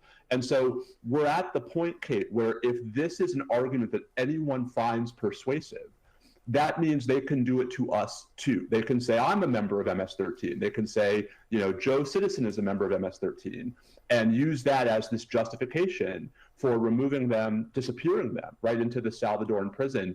If that's a world in which I follow just to tell you I hate you. I hope you get better, chatter. It seems like you already unfollowed before you could respond to my retort, but I don't know what has warranted you to say such things here, especially in today's commentary. But if you follow again and wait for 10 minutes, maybe you can elaborate. Kate, again, I think the key is courts are not going to take that lightly. And I think the result will instead be courts imposing far more onerous restrictions on the government's ability to remove folks from the country in the first place, ironically thwarting, right, the whole sort of justification. To follow up on Trump considering sending U.S. citizens convicted of crimes to El Salvador. By the way, we're moving in that direction already for Americans. Okay, first they will say we are removing Americans that have done heinous crimes to El Salvador, which is completely and utterly ridiculous. Okay, that's fucking insane. Then anyone and everyone that they consider to be a terrorist for political dissidents, for example, will also be removed there. And once they've already decided that you are removable to El Salvador and there's no way of extracting you back, it's done. It is de facto an exterminationist policy. It is a prison. It is a slave labor camp. It is a place where you will be disappeared to with seemingly no way of retrieval. Do you understand that? Do you understand how fucking psychotic that is? Wild that we are in the 3rd month of the Trump administration and we're already entertaining this. Logs, please, logs. Long-time member, I struggle to speak up lately because I'm also vulnerable under the admin. I'm not sure what to do. Be safe. immigration, deporting American citizens to Central American prisons. Is it legal, or do you need to change the law to do it? Well, it's another question that the president has raised. It's a legal question that the president is looking into. And he talked about this yesterday when with his meeting with President Bukele in the Oval Office. He would only consider this, if legal, for Americans who are the most violent, egregious, repeat offenders of crime who nobody in this room wants living in their communities. You're interested in border security? Yes. Chuck Grassley is a young, vibrant 91 years old, a Republican from Iowa, having an exchange with a Republican constituent on immigration and border policy. This is part of the reason why I said that you will have MAGA moms and MAGA dads also change their attitude on this. Why do I believe this? Why, oh, why does Hasanabi Piker believe that even Republicans will actually have a change in attitude on immigration? They voted for Donald Trump. He ran on Hitlerian border control policy. Why do I still believe that older Republicans will move away from the cruelty of this policy, the cruelty of Trump's immigration deportation regime? Because I've been doing this for 10 fucking years. And what I saw in this process is two fundamental things you could take home with you, no matter what. Number one, Americans are oblivious to the impact of what kind of policies that they're defending until it fucking happens. And two, if there's enough fuss about said policies from the Democrats counter messaging against it and the media consistently covering it, everyone starts recognizing that cruelty. Okay? This process is twofold. This is why I've been fucking screaming at the Democrats for years at this point that they should have been making a way bigger fuss about the reactionary, right-wing, white nativist, anti-immigrant agenda that the Republicans have presented. And yet they let the Republicans dominate the fucking media landscape in perpetuity with no fucking pushback. And that's how we arrived at Donald Trump using anti-immigrant agenda as a fucking weapon to wield against the Democrats. And the worst thing that the Dems did was agree with the Republicans on the matter. The notion that immigrants are actually responsible for tens of thousands, the hundreds of thousands of fucking murders. That is crazy. They leaned into it. They normalized this sentiment. I believe very strongly in my Christian faith. I preach on Sundays, and I believe very strongly in we welcome the stranger. Because anybody, and that is what we've been taught, and that is what the gospel tells us. And I think turning away people who have come here for asylum is one of the most shameful things we are doing right now. Yep. I just want to know, does this group of individuals strike you as a squishy libs, dude? Do they? They're Chuck Grassley constituents in fucking Iowa. This video is proving you wrong. She'll still vote for this if there are any elections left. Dude, shut the fuck up. Leftists love looking at gift horse in the mouth and fucking complaining about the teeth, okay? Shut the fuck up. What is wrong with you? Oh my God. Some of you are just fucking hipster ass gatekeepers. You do not want change. You do not understand what requires for change to happen. You do not understand how people's attitude about certain things that they might have voted on will change over time. And you literally just want leftism to be some fucking hipster ass bullshit. You want to gatekeep it, okay? Not everyone's going to be a fucking card-carrying Maoist, okay? Shut the fuck up. Jesus Christ, you're so goddamn annoying. Be fucking pragmatic. Recognize that tides can change, okay? It's not going to happen overnight. How can you even say this? How can you even say this when the issue of Israel is right in front of your eyes?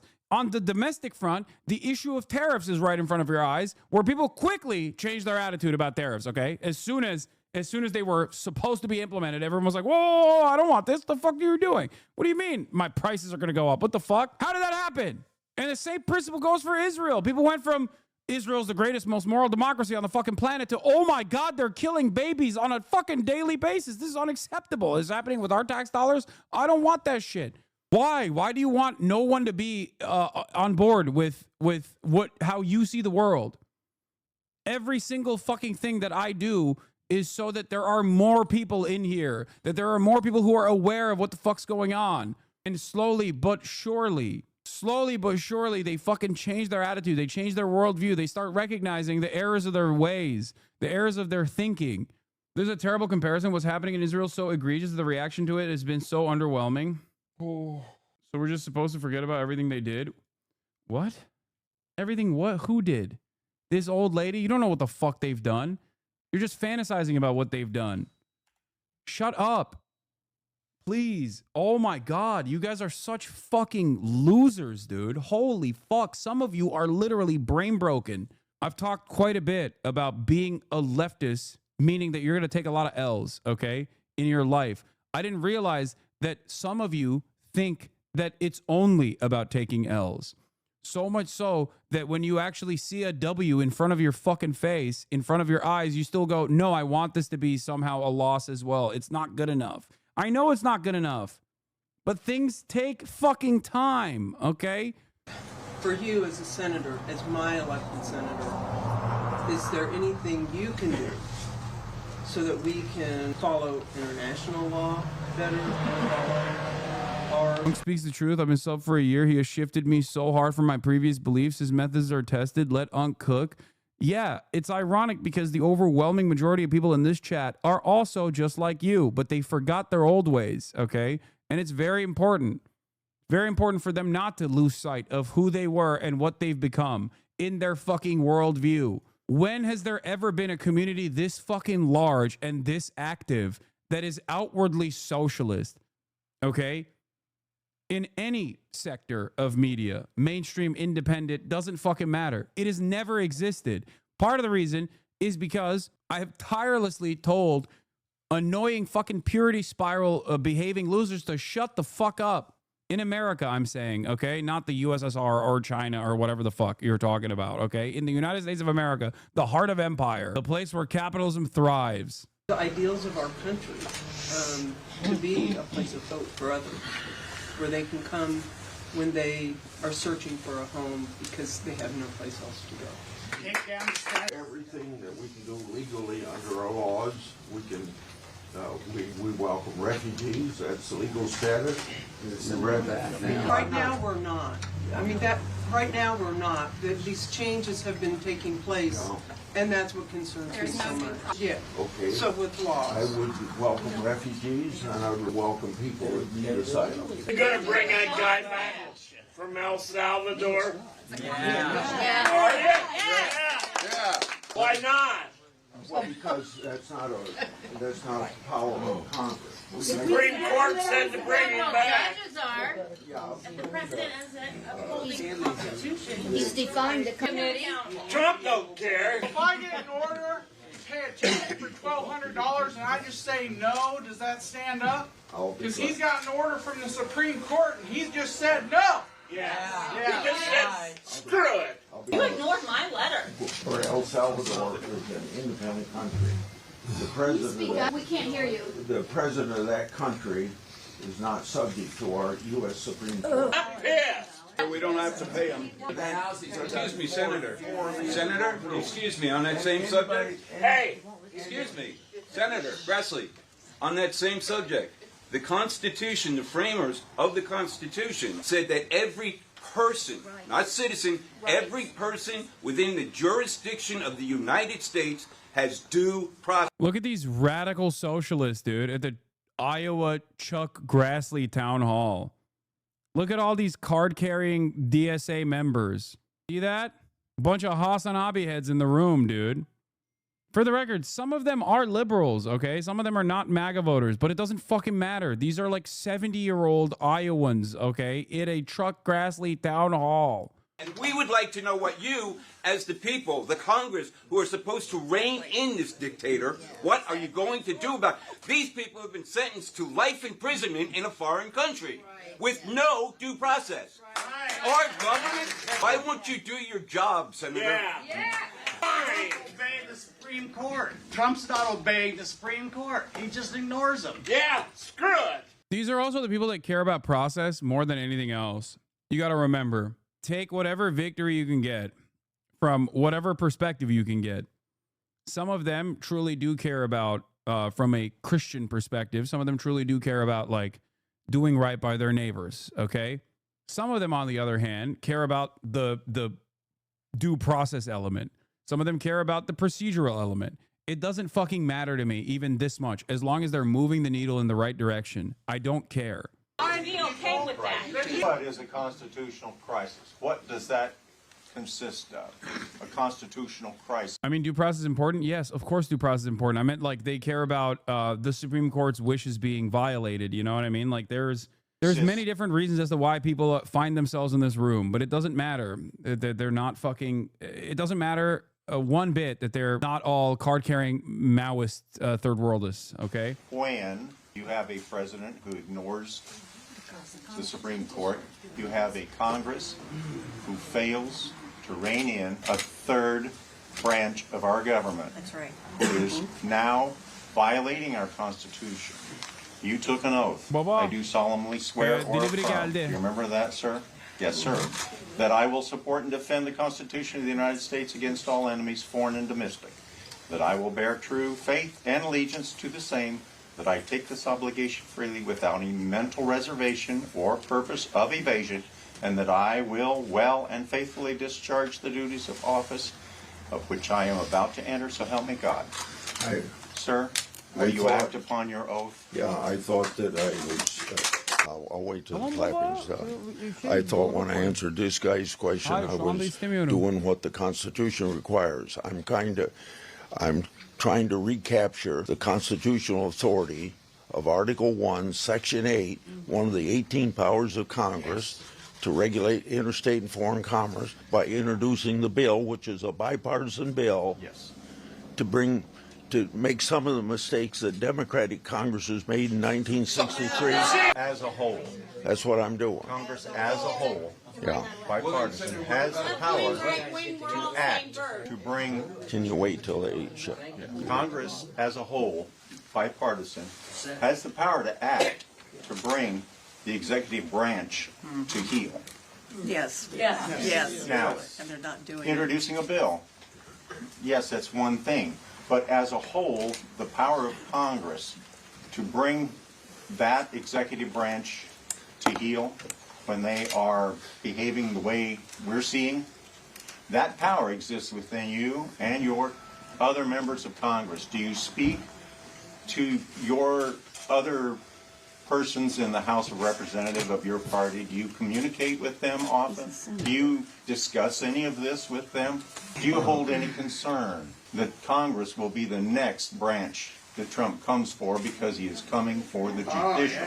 The only tool that you know the Constitution gives Congress to do in regard to disciplining the executive branch is impeachment. And you missed that opportunity in his first administration.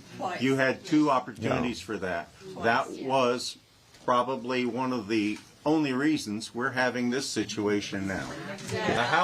The House initiates. Yeah, he's not that old man's not wearing a MAGA hat, by the way. He's wearing a "Make Lying Great Again" hat. I think he is a libbed up old man. He's not a MAGA voter. Would you remember what I started with? I said that the way I conducted the meeting in Hampton, I was chastised before because I didn't allow anything other than people to complain about Trump. So I'm going to go through this list and then we'll go back. Look at demonstrators gathering. Oh, this is another insane story as well. We talked about this yesterday. Mosen was honeypotted by the federal government, where they literally said, "Oh, we have a naturalization ceremony. Please come in." And he went in as a green card holder who was in the process of naturalizing to become a U.S. citizen. They used the naturalization ceremony as a way to bring him in to an immigration facility and have 4 cars filled to the brim with ICE agents apprehend him. For what, by the way? The crime of hurting little old Israel's feelings. Understand something. This is one of the most insane stories. Okay? And this happened in Vermont. I expect Bernie Sanders to engage in similar action to Chris Van Hollen as well, and to put direct bodies in the line and to organize and to do protests. Yes, it was a naturalization interview. According to Akilah Lacey of The Intercept, Akilah interviewed Mosen the night before this happened, and he said, in the best case, this is my naturalization test, and I become an American citizen tomorrow. And in the worst case, they do what they did, where they come in and they apprehend me, and they come in, they apprehend me, and they put me in a detention facility. Today, who are speaking out against this move. Let's turn things over to Fox 5, Richard Giacovas, who's live at Foley Square, where people are gathering as of right now. Richard, how's everything looking there right now? Bianca, it just wrapped up. We'll start with Mohsen Madawi, who thought he was taking his first step towards becoming, or another step towards becoming, a U.S. citizen and getting his citizenship. Instead, at his naturalization. Dude, this stuff is literally turning my roommate anti-Semitic. I try to talk home down about a lot of it, but it's so hard with Israel equating themselves with Judaism. I know. I keep warning about this, which is a secondary consequence. It will become a primary consequence eventually, and that's when it's that's when it's all is lost at that point. But yes, the Trump administration is simply using the institutional power and institutional influence that pro-Israeli lobby organizations have to erode the First Amendment protections from the Constitution. They're using it as a fucking weapon. Okay. A lot of the pro-Israeli groups, both in the United States of America and in Israel, both, do not care about the anti-Semitism that this creates, because this association benefits them, because then Jews are fucking terrified of anti-Semitism in the West. And if they're terrified of anti-Semitism in the West, they will do everything in their power to defend Israel or literally move to Israel. That's the greatest thing that could ever happen. If this turns anyone anti-Semitic, it's on them. Let's not infantilize people. Come on, dude. Come on. Israel is living out the dreams of David Duke, okay? The arguments that David Duke has presented, Israel is basically literally using as a forward-facing, as a forward-facing front, basically, to all of these fucking Americans that have never even entertained this notion. What are you talking about? It's not even an infantilization at this point. It is the expected outcome. Dare I say, the deliberate outcome of Israel's actions, constantly tying itself to Judaism. What is the expectation? That some fucking cornbread dude in Arkansas is going to look at all of this and not think, oh, Jews surely seemingly control the American media and the fucking American politics? Like, what are you talking about? Like, what's the expectation here? That they're going to be like, you know what? I've been a fucking dumbass on a lot of issues, but on this issue, I'm going to be super woke. An interview yesterday. Family didn't hear from him for hours, so they contacted his lawyers, only to find out that Madawi was arrested and detained at an immigration center. ICE off our campus now! Hostog of you explaining why Israel An wants Israeli government anti-Semitism conference on anti-Semitism is falling apart. Why is it falling apart, you might ask? Yeah, here. This is... I talked about this before, yeah. Because they invited too many actual anti-Semites. The International Conference on Combating Anti-Semitism was supposed to be a PR win for Israel. Instead, it turned into a masterclass in Zionist hypocrisy. Even some of Israel's most loyal defenders are backing out. Why? Because the guest list is a who's who of far-right European politicians known for actual anti-Semitism. But of course, this is not new, says Mondo Weiss. Zionists have been cozying up to anti-Semites for over a century. Herzl, Eichmann, Mussolini, and the wild fascist history they don't teach in Birthright. Theodor Herzl, Zionism's founding father, literally wrote in his diary, "The anti-Semites will become our most dependable friends." That was not a metaphor. Because the Zionists supporting Israel erases all sins. You can deny the Holocaust, praise Nazi collaborators, attack Jews in your own country. Just don't criticize the occupation. Sorry, I'm stupid, but isn't that the same as people associating ISIS with Islam? Aren't those people just stupid? It is exactly. Ironically enough, I think I mentioned this not here, but in the longer conversation that I had over this, it is exactly like associating ISIS with Islam. The difference, however, is that there was a concerted media effort to associate ISIS with Islam, and it fucking worked in spite of what Muslims in the West and Muslims in the fucking MENA region were saying.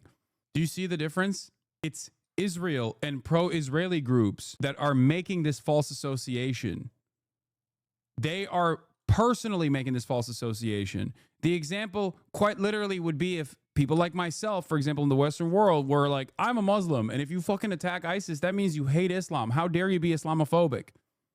And Muslims in the West propped up organizations that defended ISIS's right to fucking do all of this violence.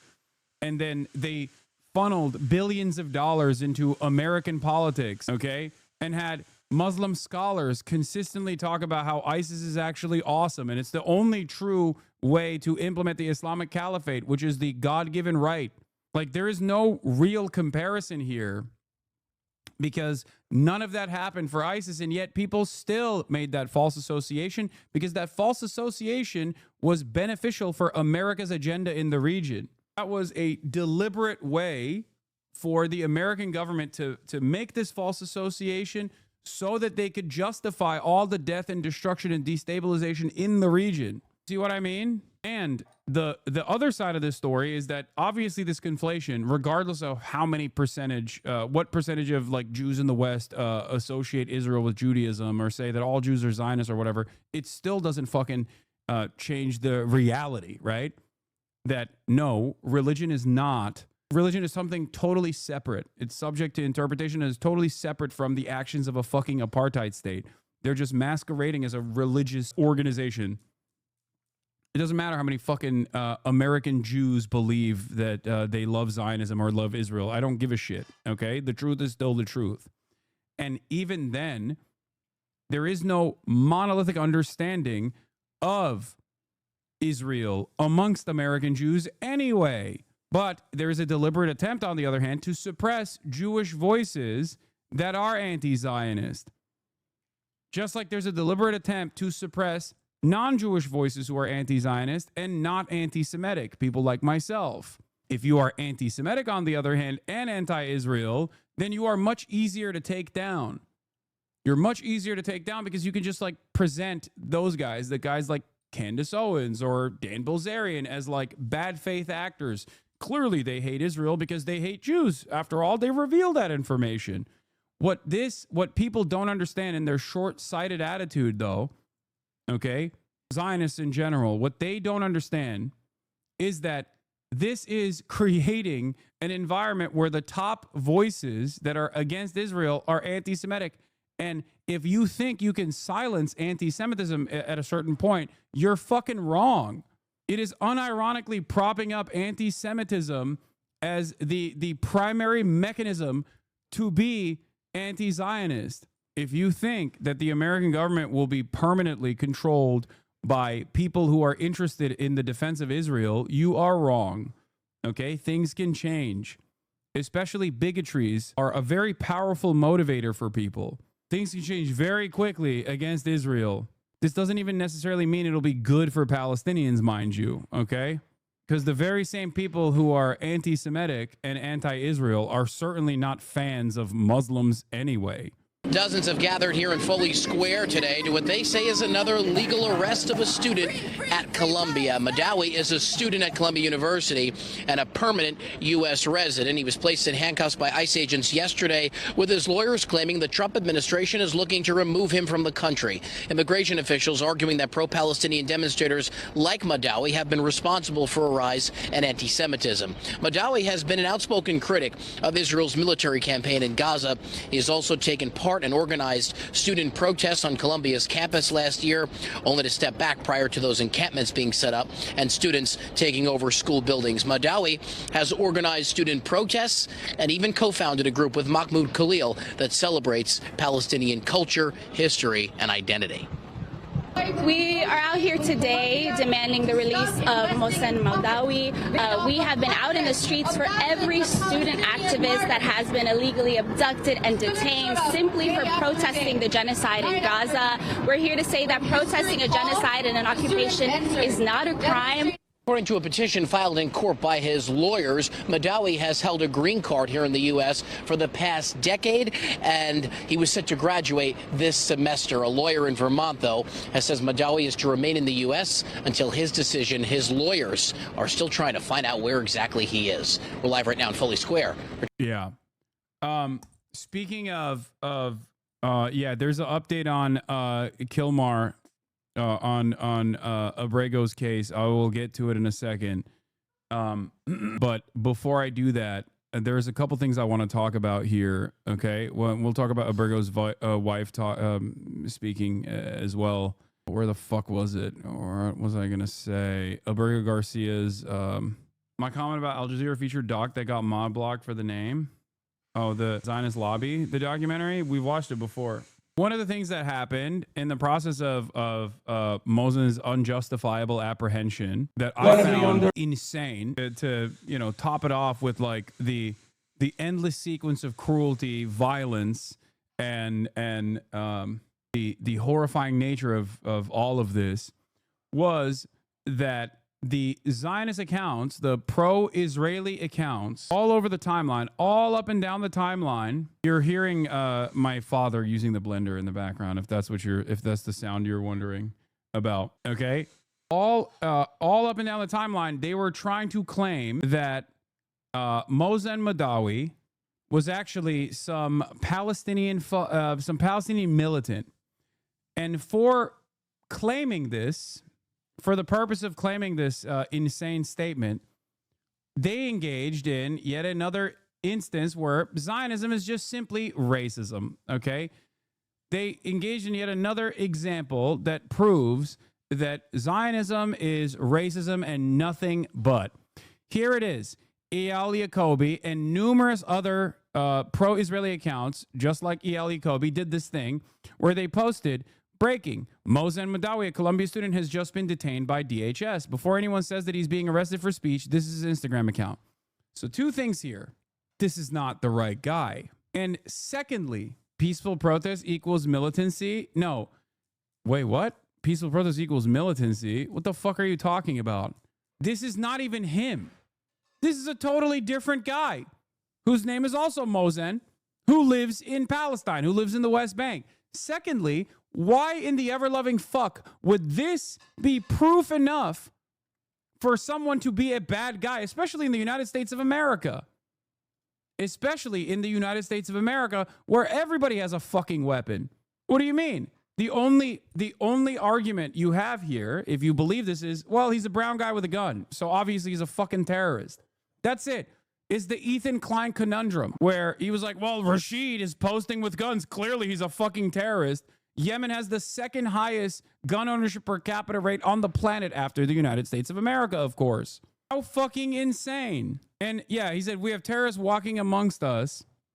And it's so funny because everyone was like, dude, you're lying. This is not the same person. And he just kept repeating this WashingtonFreeBeacon.com article, which is ridiculous. It's literally not him. This reminds me of the time when Israel knowingly lied about what Arabs were saying, what like Arabic lettering looked like in that fucking famous case where they were pointing to a goddamn calendar to say, this is a terror calendar. And everyone was like, that's just days of the week, man. Because they know that most of the supporters of Israel don't know Arabic and don't care to learn Arabic or trust anyone who does know Arabic. That's precisely what is happening here. They're just like, they're literally doing the same shit where they're like, nah, this is him. They're relying on the racism that pro-Israeli people have, or the nascent racism that exists, the Islamophobia that exists, to make this assertion, okay? That's literally what's going on here. This is not the same guy. How the fuck do you think you can get away with this? Like, it's insane to me. And look, people correcting the record are getting 1.7 thousand likes. Meanwhile, this fucking lie, this like insanely racist lie, the laziest propaganda you could ever fucking engage in, has 28,000 likes. 28,000 likes, correcting the record, 14,000 likes. It's not the same fucking person. What the fuck is happening? No community notes, no interest in the truth whatsoever. They don't even look alike. Malson sen, okay. Ananı sikerim senin. Madawi's attorney said to her knowledge, this is not his account. Again, this literally does not look like him. What are we doing here? It does not look like him at all. What are people saying? He was on 60 Minutes. Qassem Qassem was the leader of Hamas in Jenin. Masra Masharka, Mosen's cousin, and was described by the Al-Aqsa Martyrs Brigade as one of its most prominent field commanders. Mosen, a Columbia student, wrote, we saw him as a leader of a fierce resistance fighter. When we talk about terrorist ties in support of Colombia, this is what we mean. Again, that's not the argument that they're making. And secondly, and I repeat this, and I hope people understand this, that guy, as a leader, okay, in Jenin, not of Hamas, mind you, okay, that person has every right to have guns in his fucking hands on his own internationally recognized country. What the fuck? It is Israel that does not have a right to occupy the fucking West Bank.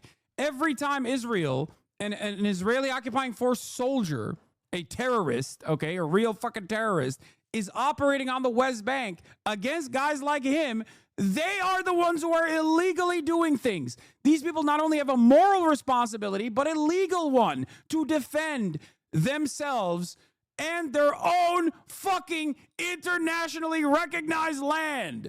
Oh my God. I don't care if this hurts people's feelings, if this breaks your fucking brain when you go, how dare these guys defend themselves in armed resistance? It does not matter what your social conditioning is in this circumstance. These people are not only engaging in internationally recognized legal action against a fucking occupying force that is illegally occupying the West Bank, but they're engaging in the moral action in this circumstance. Okay? It's just the truth. Sucks to suck. Maybe that breaks your brain a little bit because you're so fucking conditioned to assume that like state violence is appropriate, and anyone that's resisting against unjustifiable state violence is actually a terrorist, scary, bad, wrong. Doesn't fucking matter. Okay? Even if I vehemently disagree with that, what you're saying is still free speech. Wait, what? Why would you vehemently disagree with that? What do you mean? You're just like vehemently in disagreement of international law? Like what? Oh, what are we talking about? You can't disagree with international human rights.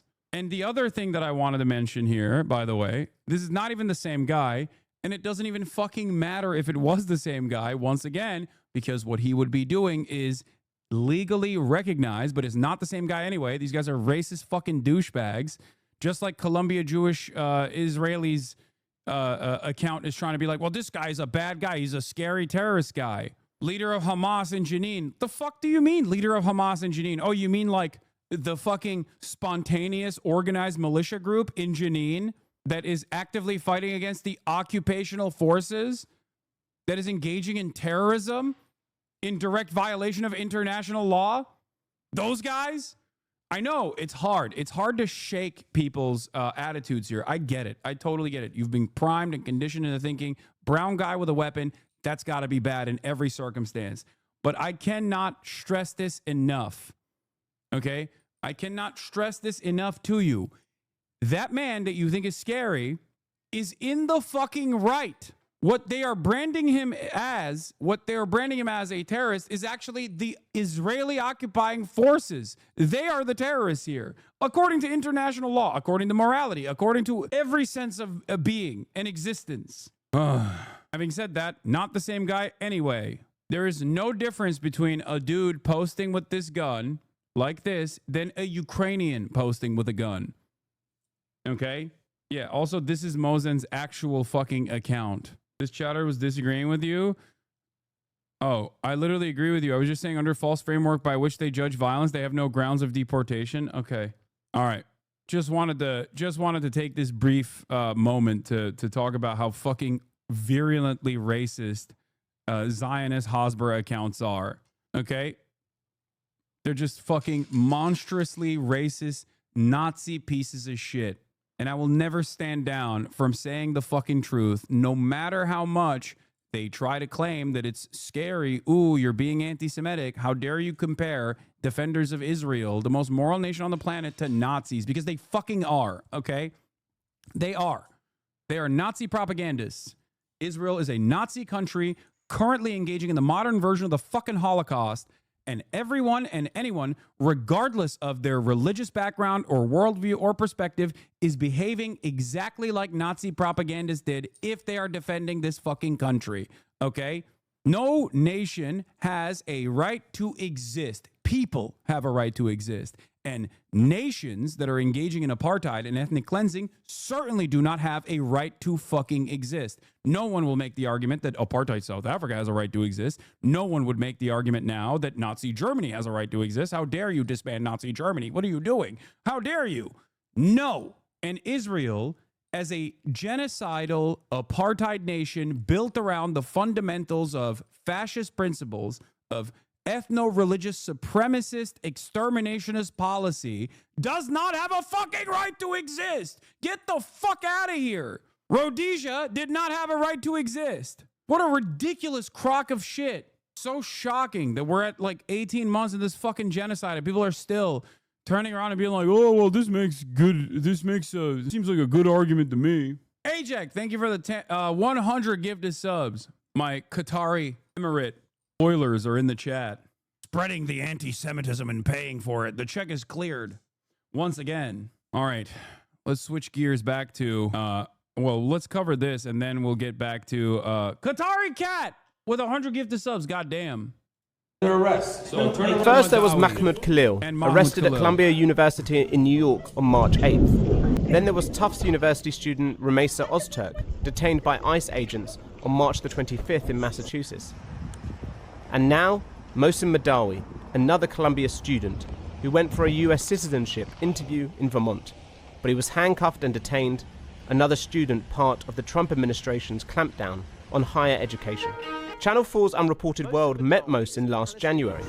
The university has been biased against the pro-Palestine groups. He grew up in a Palestinian refugee camp and had been a green card holder for 10 years. He was a key voice in protests at Columbia's campus against the war in Gaza. Systemic discrimination against the pro-Palestinian voices. Shame on you, Colombia! While Mohsen was not part of the encampment and occupation later that year that saw police make... That would be a good rant to post on TikTok for people to easily be able to reference Hasanabi hint hint editors. Yeah, that is a good rant. You're right. Arrests. That moment was pivotal. For pro-Palestine groups, it was an assault on free speech and protest. For others, it was a hostile disruption of university life with accusations of anti-Semitism. Every country in the world has to take back people that are illegally in another country. That cause was taken up by the Trump team, who vowed to deport so-called student radicals, with Marco Rubio saying he's revoked hundreds of visas of people he's deemed lunatics. If you come to this country as a student, we expect you to go to class and study and get a degree. If you come here to like vandalize a library, take over a campus and do all kinds of crazy things, you know, we're going to get rid of these people. The Trump administration has facilitated the arrest of students like Mahmoud Khalil on the basis that his presence as the leader of pro-Palestine protests is a threat to the foreign policy of the United States. Houses in Gaza have been destroyed. Mohsen's lawyers argue that's what he's also being held for, a clear violation of his First Amendment free speech rights, along with no evidence that he's behind any anti-Semitism incidents on campus. He was beloved by so many people. He worked night and day to try and build bridges between communities that were incredibly at odds, and made progress in doing so and brought people together who otherwise never would have sat in the same room. So there's tremendous grief right now and anger. The White House recently called for changes from Colombia, threatening to withhold $400 million in funds unless they adopted a formal definition of anti-Semitism and hired an internal security force. But while Colombia agreed, Harvard has resisted demands from the White House. The Trump administration sent a letter to Harvard calling on the university to allow more government oversight and enforce changes to not just tackle anti-Semitism on campus, but also end all diversity, equity and inclusion policies, and regarding international students, prevent admitting those hostile to American values. In a response from Harvard's lawyers, the university said it had already taken steps to address anti-Semitism on campus and said it will not surrender its independence or relinquish its constitutional rights. Neither Harvard nor any other private university can allow itself to be taken over by the federal government. This is an important and unprecedented moment. I've never seen anything like this in my experience fighting for free speech and academic freedom on campus. The Trump administration has now said it will freeze $2 billion in funding to Harvard, with free speech campaigners saying this is a major showdown. There may be serious allegations of anti-Semitism, but the way to adjudicate serious allegations of anti-Semitism is through the legal process, not through unilateral demands and directives from the federal government. And unfortunately, the Trump administration is just not following the law. Yeah, it's also fucking bullshit, dude. It's complete and utter bullshit. Half of these universities have tenured professors that are literally open out and about neo-Nazis, okay? And they have, in the past, straightforwardly allowed out and about neo-Nazis who even participated in fucking Charlottesville as an organizer to actually continue their studies at Columbia University.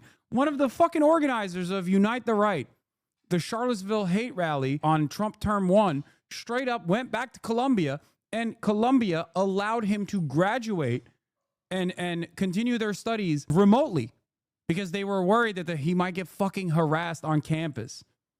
Isn't that crazy? That fucking university is like, oh, Israel, you want me to divest from Israel? That's a bridge too far for me. They don't give a fuck about anti-Semitism. They don't give a fuck about Nazis. It is ridiculous. The only thing they care about is anti-Israel statements, okay? Anti-Semitism is simply what has institutional influence. They're using that as the weapon here. And the real goal isn't to weed out anti-Semites anyway. It's not even just to weed out people who are anti-Israel. That's a part of it. They want to create a chilling effect on free speech against any sort of criticisms against Israel. But beyond that, they also want to fucking erode the First Amendment so that they can erroneously claim what you're doing is prosecutable. Speech is prosecutable, and the government can take action against it. I talked about this a lot. Yes, Project Esther.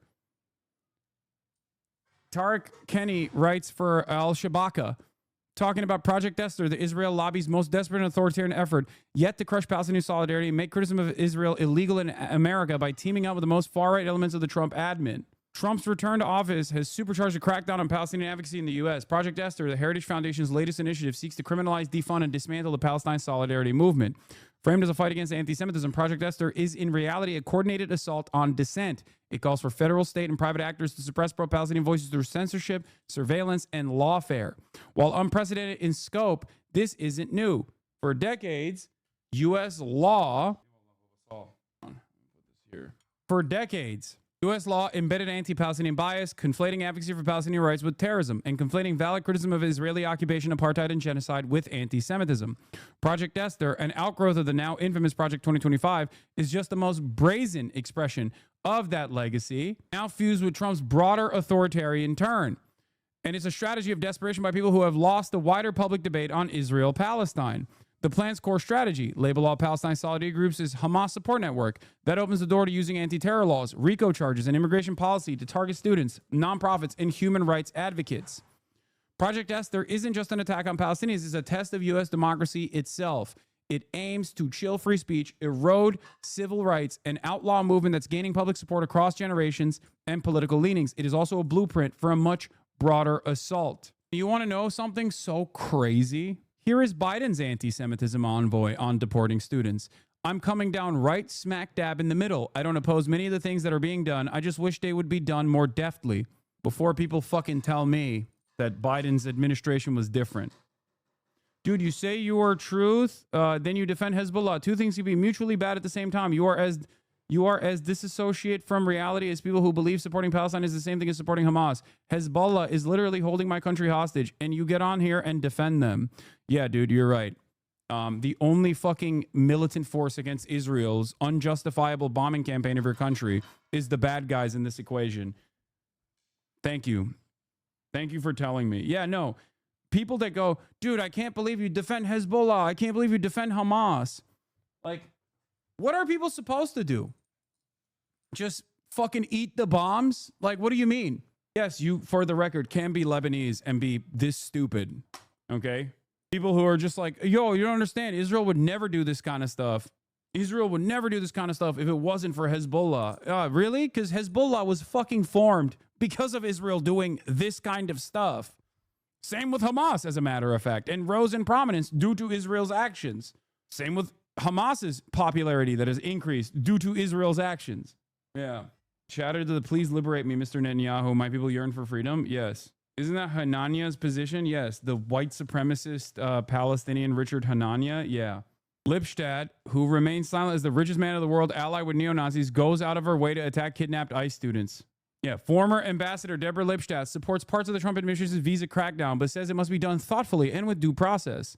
How fucking insane is that? I was raised to see Lipstadt as a hero for her battles against David Irving. That she simply wishes for Trump's ICE to kidnap students with greater deafness is an insult not only to modern civil liberties, but to all those who were legally disappeared in the Shoah. I don't oppose many of the things that are being done, she said. I just wish they would be done more deftly. Lipstadt's open encouragement of Trump with the tut-tutting that these kidnappings, which nakedly flaunt the First Amendment, should be done properly, speaks to the open contempt the Biden admin had for these protesters. The former ambassador stressed the importance of legal integrity, especially in cases that intersect with speech and the right to protest. I'm not a lawyer, and I don't play one on television, she said. But however the law is applied, maybe it's different for someone with a visa, someone who has a green card, or someone who has citizenship. But I just hope that the proper due process applied. In other words, do it properly. She's like, yeah, if you fucking criticize the beautiful state, the nation state of Israel, you should be deported. But, you know, through the proper channels. What a psychopathic crock of shit. Baba, bana napkin verir misin bir sürü? Yeah, do fascism properly. Through the appropriate channels, please. Napkin verir misin bir sürü? Lipstadt's encouragement for fascism to act deftly calls into question the nature of the Holocaust education. This is why you defended the 6 million in court, to wish for someone to come along and make the trains run on time. Sağ ol babacığım. Yeah, if only Hitler followed through the procedural nature of the procedural nature and abided by some of the rules of engagement here, then it would be totally fine. Well, except he did do that. The Nazis did do that. They changed the laws. What happens if the Holocaust is illegal? It was. That's my point. David Grossman here is stating that the nature of Holocaust education is bunk if the entire purpose of Holocaust education revolves around simply the procedural elements. Yeah. Me, when I get deported to a Salvadoran death camp, I'm happy that this was being done deftly. Yeah. Was it illegal to be Jewish? Yes, it was. Yes. Race laws, Nuremberg race laws is precisely why technically the Holocaust was legal under German law. Doesn't mean much, don't you think? Legality in that process.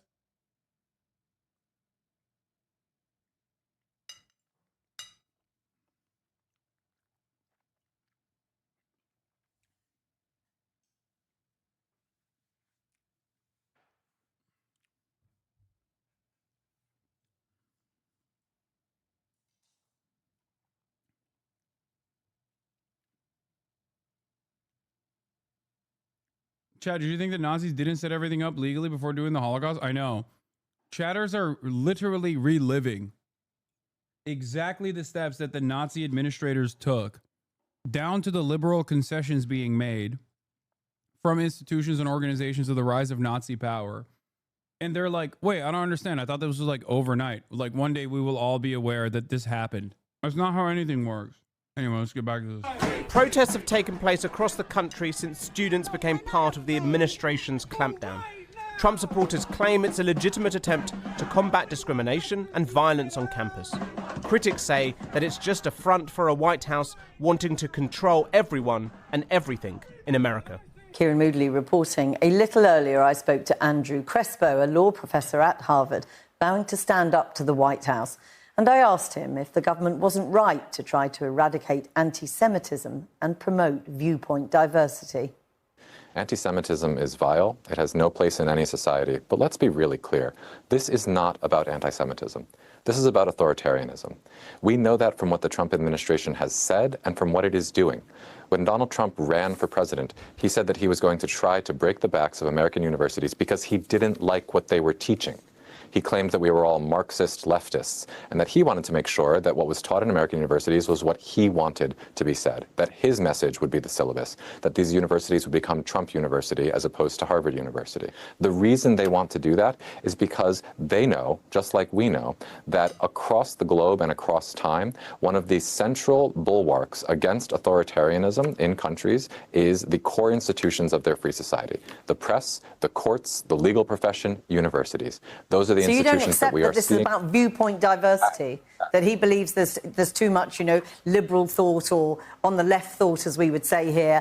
Universities thrive on diverse opinion. I teach every year standing up in front of 200 students.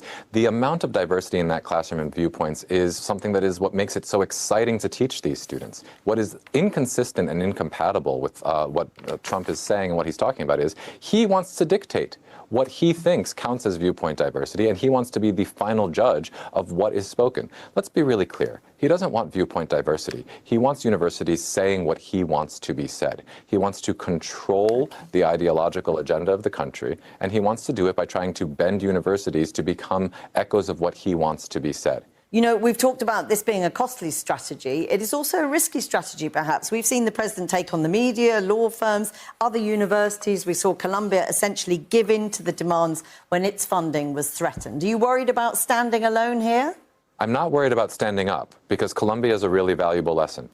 Columbia was threatened with $400 million. That money was taken away. Columbia acceded and basically, gave in to those demands, and it didn't get the money back. Instead, it saw more funds frozen. Yep. The price of capitulation is further bullying.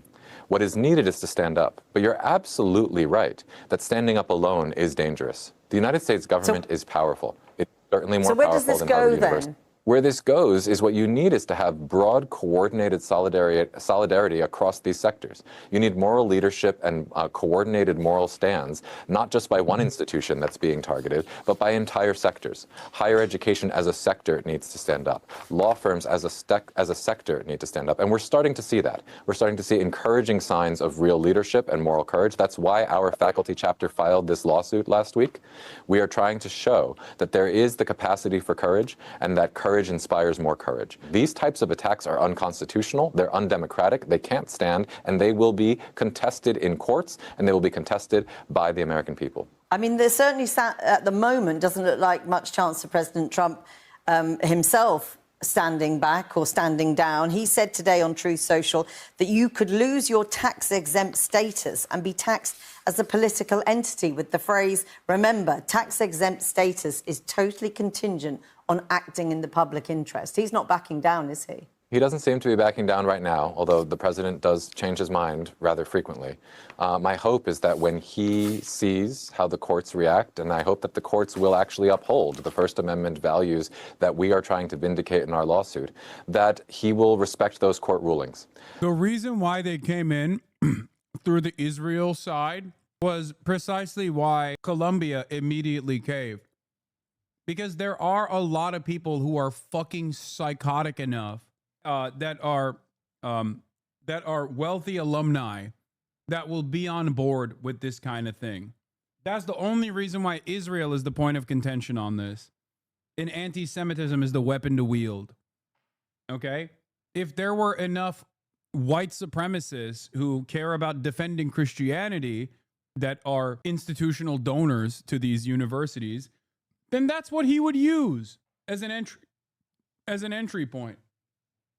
It's just that there are plenty of people who have financial ties to Israel or a direct interest in defending Israel's position, whether through rabid Zionist ideology or whether it's because of, like I said, immediate material needs, that Israel is a great entry point into this conversation of dominating universities. This is an essential moment to try to defend the core of the First Amendment in American universities. What Donald Trump is threatening, whether it's removing tax-exempt status, removing billions of dollars, it is plain and simple retaliation and punishment and coercion to try to get private actors, like teachers and their students, to speak differently or to speak less. Our Constitution does not allow that, and that's why we're fighting back against it. Professor Crespo, thank you very much for talking to us today. Thank you so much for having me.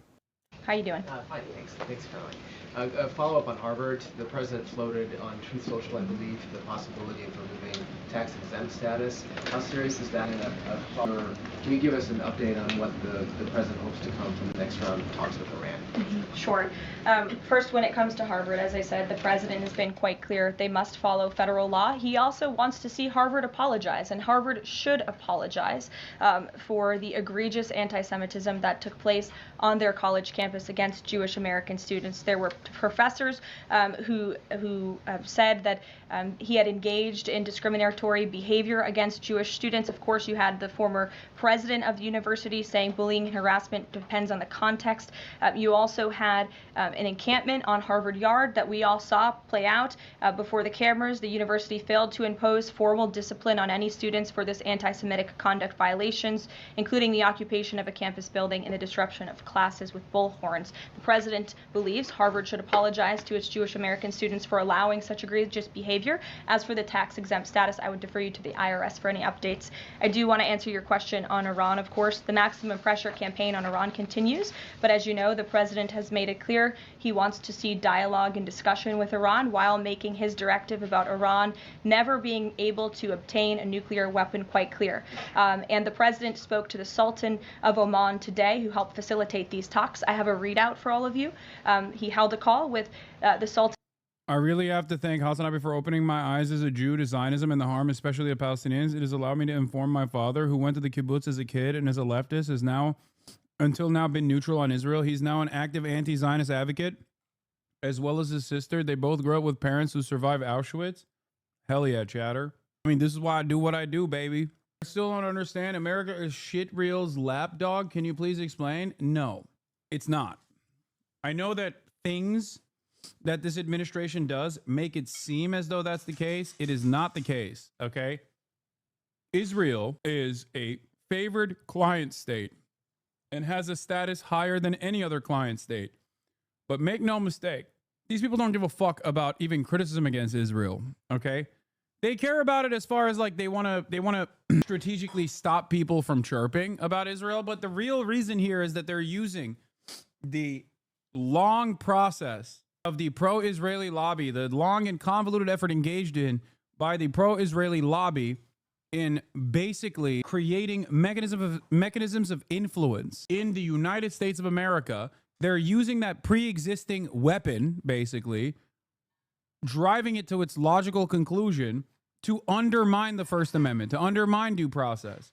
It's not going to stop at criticizing Israel. If you think that this administration, if it is successful in prosecuting anti-Israel speech and eroding successfully the First Amendment, first against non-citizens, then against citizens as well, if you think that they're going to stop at like, oh, it's just about Israel. If you say anything else, if you say fuck America, you're fine, you're delusional.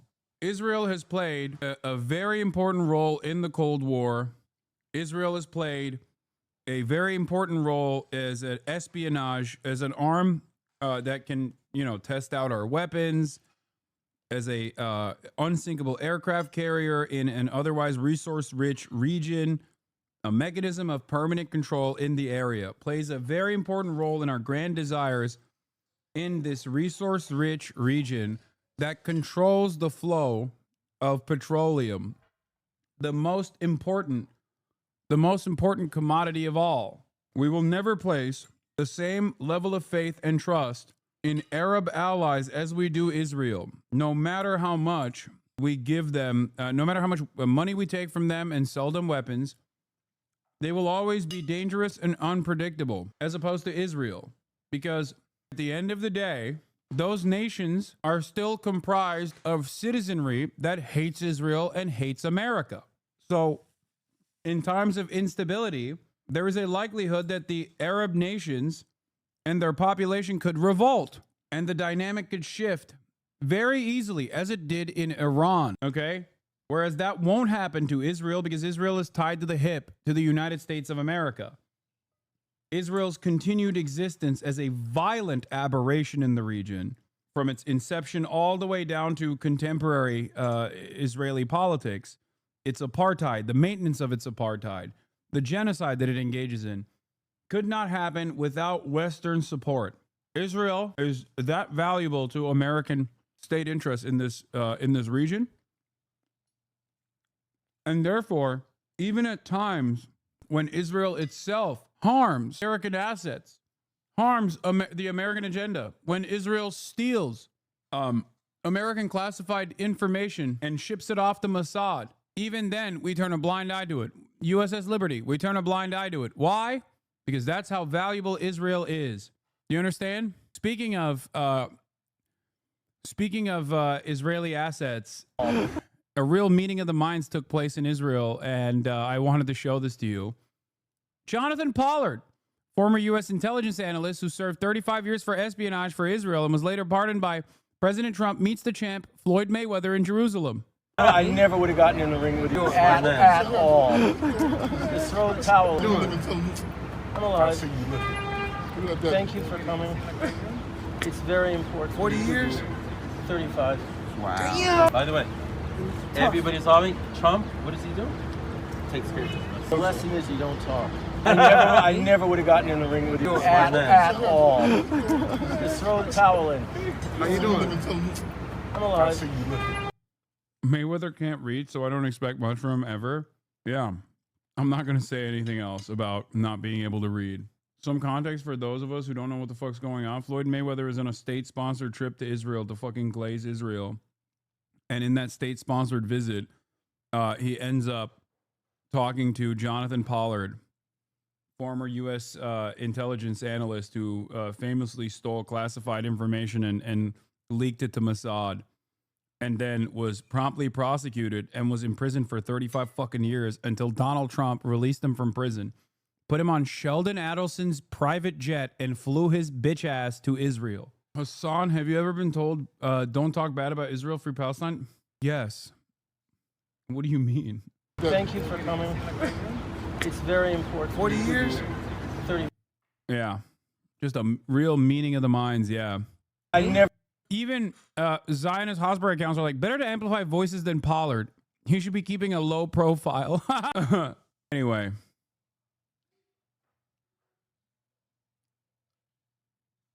Yes, he stole nuclear secrets, yes, and gave it to Mossad. It's so funny because Jonathan Pollard is another guy who was like, didn't he say something along the lines of basically relitigating dual loyalty tropes, but as a positive? I might be misremembering, but I feel like he got caught and was like, every Jew should be loyal to Israel and Israel only. another fucking thing that Nazis love bringing up. That's not dual loyalty. I mean, yeah, that's not even dual loyalty. It's a singular loyalty, but that's what dual loyalty means anyway.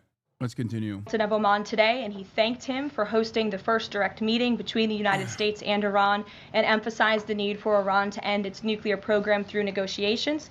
The two leaders also discussed the United States' ongoing operations against the Houthis, and emphasized that the Houthis will pay a severe price until they end their attacks on maritime traffic in the Red Sea. As you know, an additional negotiation between Steve Witkoff and Iran's representative has been scheduled for Saturday, and since these are ongoing negotiations, I have nothing more to add on that.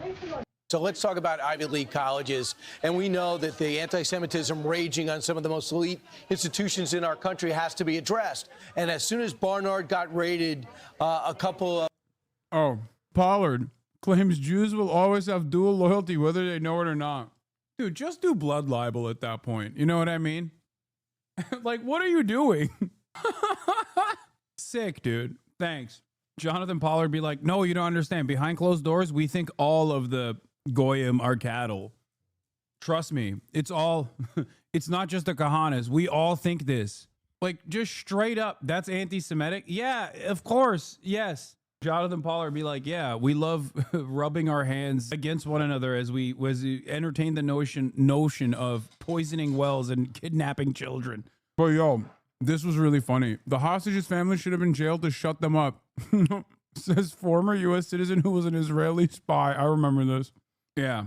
The hostage families are getting in the way of Israel's genocide, which is why they need to shut the fuck up and know their place. He's a pretty crazy dude.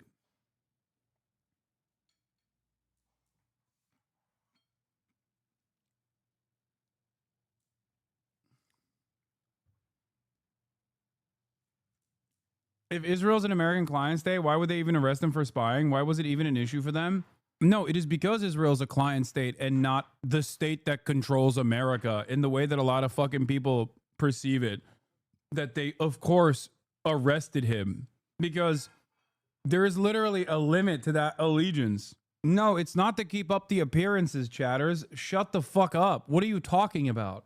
Sure, accidents happen. USS Liberty gets fucking lasered. That's one thing, okay? America expends its military on a regular basis. They're probably more upset at that point that the fucking scrap metal is not usable on the ships rather than the actual people that were killed in the process. Okay? But the reason why you can't, there's a level to what you can do, okay? You can't just steal as a U.S. Navy intelligence analyst, steal nuclear secrets and give it to fucking Mossad.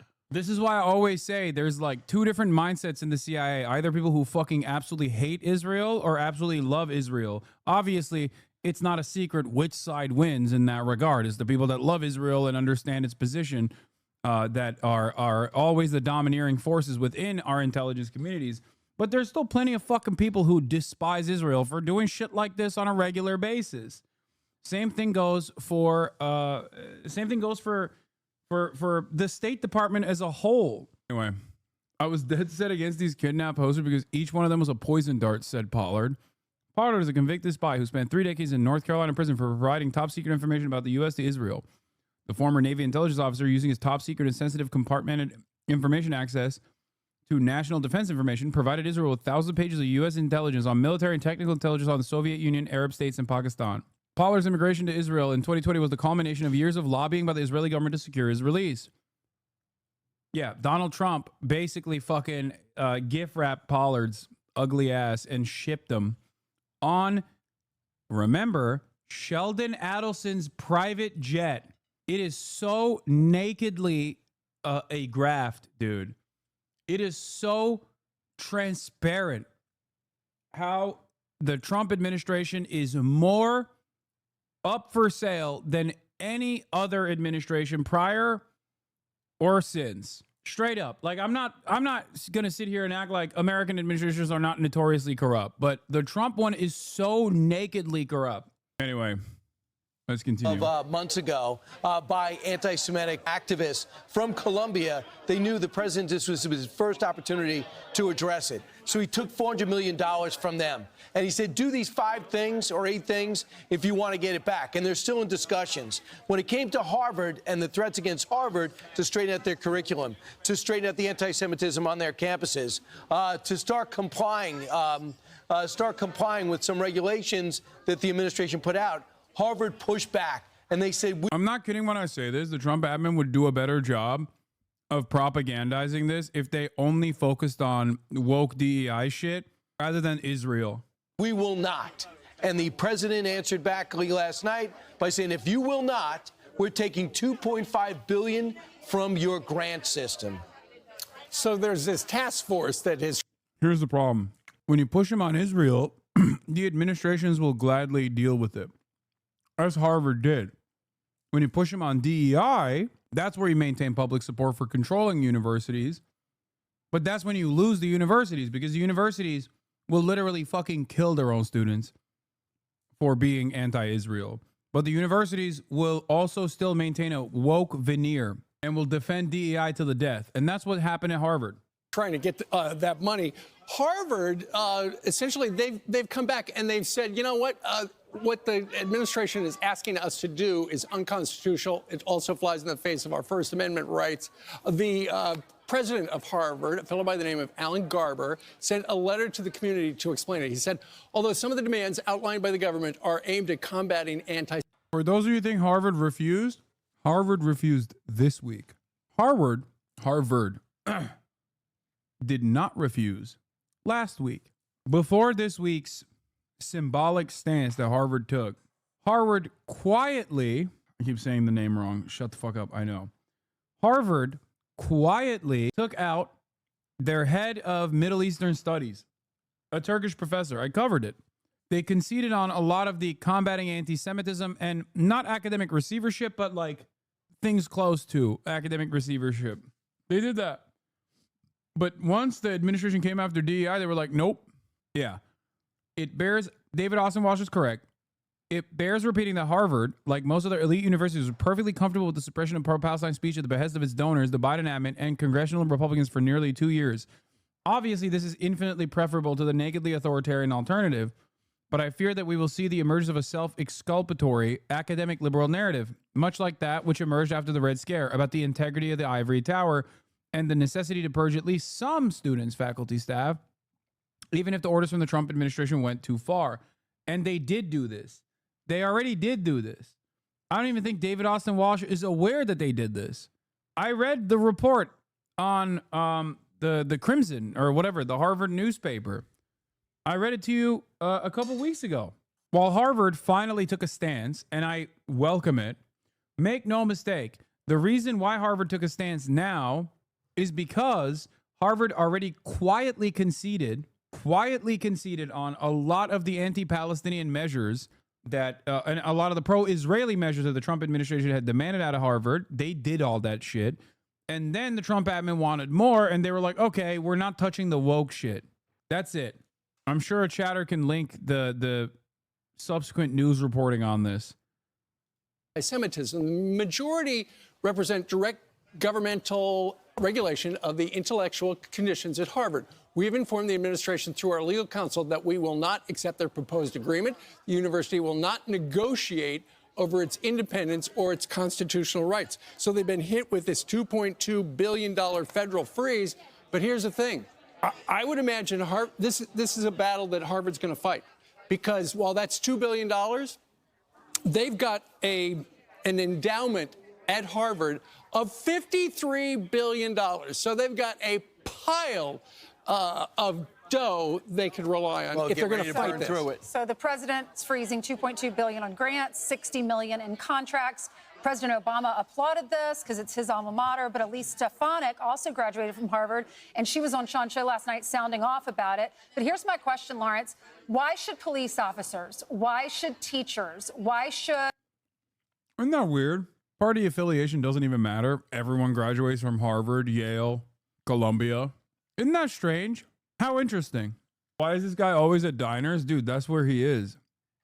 Bricklayers and our blue-collar workers and the people in Detroit making our cars, why should they have to pay for schools that will continue and allow anti-Semitism on their campus? Because that's what happens. These are tax dollars. Harvard does have this huge endowment, and let all of that money go to community colleges. Let it go to Mike Rowe, who's starting trade schools. Allow that money to go toward individuals who are working hard in America and never would have gotten into Harvard or can't afford Harvard. You're exactly right, Ainsley. They are not only anti-Semitic, but they allow people in on these visas that essentially hate the country. They want to redo what America is. And they have been very vocal about the people that have been deported by the president as a result of them violating their visa. Bro, I want to point out something here, but one of the people of German descent that escaped to the United States of America that was a formative scholar who also was an anti-Zionist was a Jew by the name of Albert Einstein. Okay? It is fucking wild. A socialist Jew by the name of Albert Einstein. It's kind of crazy that we have this idea where we're like, yeah, no, if you are like, basically this administration, if implemented the same policies back then, would have deported Albert Einstein. And Albert Einstein is just one person. I'm just simply using him as the tip of the iceberg. Like, think about it. The dude wrote about how socialism was awesome and directly wrote about how the people, the Zionist factions that were trying to build a nation state of Israel, not alongside the Palestinians that already lived there, but by exterminating them, were fucking terrorists. They were Nazi fascists. That's what Albert Einstein said. He would literally get deported so fucking fast. Can you imagine how fast Albert Einstein would get deported right now?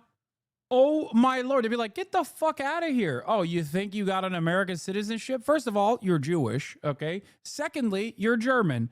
We're sending your ass back on the first boat to Germany, the Nazi Germany, bitch. That's what they would fucking do. It is crazy. Second thing is they don't want cops on their campus as well. A lot of these campuses shun law enforcement, don't want them there, and feel like they're an enemy to the American people, which we know is untrue. Let's talk with some of the diners right now and see what they're... Go ahead. One of the lawyers fighting for Harvard is Robert Hur. Famously did the Hur report on Biden. And the other one's a conservative, too, so they think they have an advantage there. I would say this. They're going to have to evaluate. They're going to have everything under scrutiny. Why they're taking so many international students. What countries are contributing to their institution. What is in their curriculum. They're going to have to expose it all because the administration is just amping it up. Princeton's also fighting. Columbia's capitulating as of now. Maybe when they get a permanent president, they might change. But go ahead, Lawrence. Yeah, you're exactly right, though, Brian. Let's go find some folks to talk to. Hey, how you doing, sir? I'm doing great, man. So Harvard, they're not going to comply with the administration. Dude, what the fuck does a random dipshit at the Embassy Diner in Bethpage, New York, have to say about Harvard? Why would I care about what these old fucking douchebags, these old Hitlerites have to say about Harvard? Who cares? Like, what a stupid piece of news. Like, I don't care what these guys have to say about anything. The only thing maybe that I would care about is, like, I don't know, is the soup good? That's the one thing you can ask these fucking douchebags that would at the very least be somewhat entertaining or interesting. Do you like the soup here? What's your favorite side dish? The fuck do you mean? You're like, oh, the administration is taking a lot of legal action against woke college campuses like Harvard. Do you think this violates the First Amendment or no? It's like, I don't care what this fucking old douchebag's take is, man. They said get rid of the anti-Semitism. The people that hate our country, that want visas, we're going to... Oh, man, thank God. Yeah. Even then, he has to literally fucking prop the question up as like, sir, these people have said that they would strap themselves with TNT directly on their chest and come and bomb the Embassy Diner while you are in it. Do you think that these people should be deported promptly? It's like, yeah, I don't know, man. You led that question so hard. I feel like it's impossible to say no to that. To start revoking those visas. Harvard, as a result, have said, well, we don't want the money then. We're not going to negotiate with the administration. Where do you stand on this? I stand 100% behind Donald Trump's decision to not fund them. People that work against this country are totally wrong.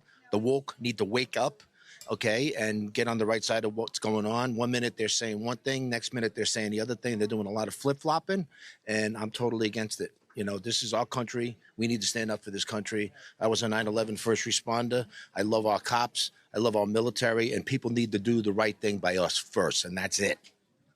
What about you? A lot of people agree with you too, sir. He's talking about 9/11, and you see these people protesting in the middle of the street. Some of them are not even American citizens. What does this have to do with 9/11? They want to overthrow a lot of the government. Some of them have been extremely anti-Semitic. Is the president making the right move here? I love him. I think he's doing a great thing. These guys, once the cameras are off, are literally like, I was there at 9/11. It's the Jews that did it. Meanwhile, over here, they're like, anti-Semitism, unacceptable. We must stop it. I'm behind him 1,000%. The man doesn't really make too many mistakes when he talks. He was right about most things, and I'm for him 100%. Thank you so much. It's been a great time here with a lot of these folks right here. They've been talking about some of the issues that matter to the country so much, and this is one of them. We got to protect our country, and it starts with these children that are on these college campuses. Hey, guys. Lawrence, look over your right shoulder. That's the town supervisor, Joe Saladino.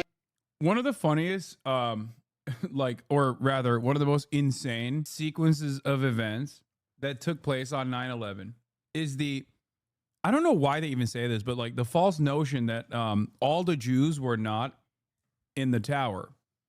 Okay. And no Jews died on 9/11 because it's like Israel did it, blah, blah, blah, which is one, wrong. Okay. A shit ton of Jews died on 9/11. It's literally in fucking Wall Street. Okay. And two, one of the most insane sequences of events that took place is going to literally destroy your brain. Okay. You know whose company did not survive 9/11 in its entirety? Howard fucking Lutnick.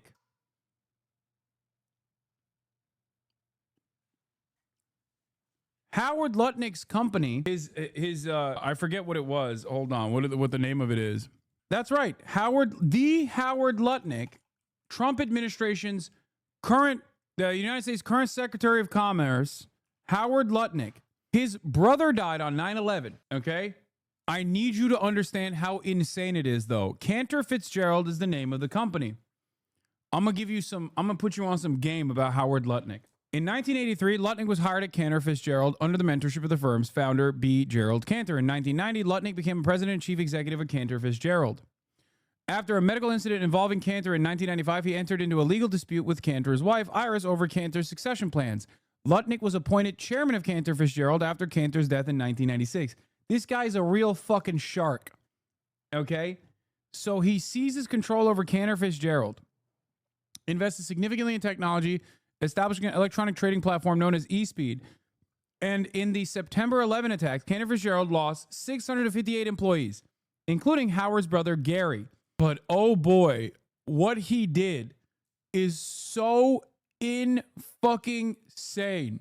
First of all, from what I understand, Cantor Fitzgerald was dog shit in general, but Howard Lutnick successfully sued. Okay? Let me see if I can find it real quick on what he did. He created the Cantor Fitzgerald Foundation and then donated $1 million to it. The established Cantor Fitzgerald Relief Fund, which began donating $5,000 to families with one or more children on October 2001. Cantor Fitzgerald donated $4 million to the fund in September 2002. Okay, from what I understand, he literally fucking successfully sued the government. I think. Let me see if I can find it. My dad worked for him before 9/11, and most of his coworkers died, and my dad still voted for him and Trump. That's crazy. Let me see if I can find the actual insanity here. Hold on. Lawsuit. 9/11 settlement distribution stirs ire. It was United or American Airlines that he sued. 9/11 settlement distribution stirs ire among Cantor insiders. Some executives at Cantor Fitzgerald are steaming mad at their boss, Chief Executive Howard Lutnick, for quietly pocketing a chunk of the $135 million settlement the company received from American Airlines. He fucking pocketed the awards after successfully suing American Airlines over negligence related to the 9/11 terrorist attacks that killed more than 600 of the brokerage firm's employees. I'm telling you, man, he is a fucking pure psychopath. Do you understand how evil you have to be? That's Trump's Secretary of Commerce, baby. That is his guy. Some people inside Cantor believed that the money would be distributed to the families of the company employees who died in the attacks or put into the firm's general coffers. But during a conference in March, Lutnick told senior executives the bulk of the money would be distributed among the firm's partners, according to one person on the call. Further, the person said each partner would receive $2 for each partnership unit. The source also said Lutnick is widely believed to own the biggest piece of the firm's partnership shares, thus entitling him to possibly tens of millions of dollars from the settlement. I have no idea how much he made from this, but he's the biggest trading partner, the source said. Speculation in the firm suggests Lutnick took anywhere from $15 million to $25 million from the settlement. A spokeswoman for Cantor would not deny he was entitled to receive millions of dollars, and neither she nor Lutwig would deny the speculated amount. All the money for the business interruption recovery related to the American Airlines case went either to strengthen the support to overall business or over 600 Cantor partners, precisely proportionate with the exact stake in the company, Mr. Lutnick included, the spokesman said. For 5 years, Cantor's partners provided 25% of the firm's profits to the 9/11 families, a total of at least $180 million, in addition to 10 years of health benefits. How fucking nutty is that, dude? Yeah. I told you the payoff was sweet. How do we get here?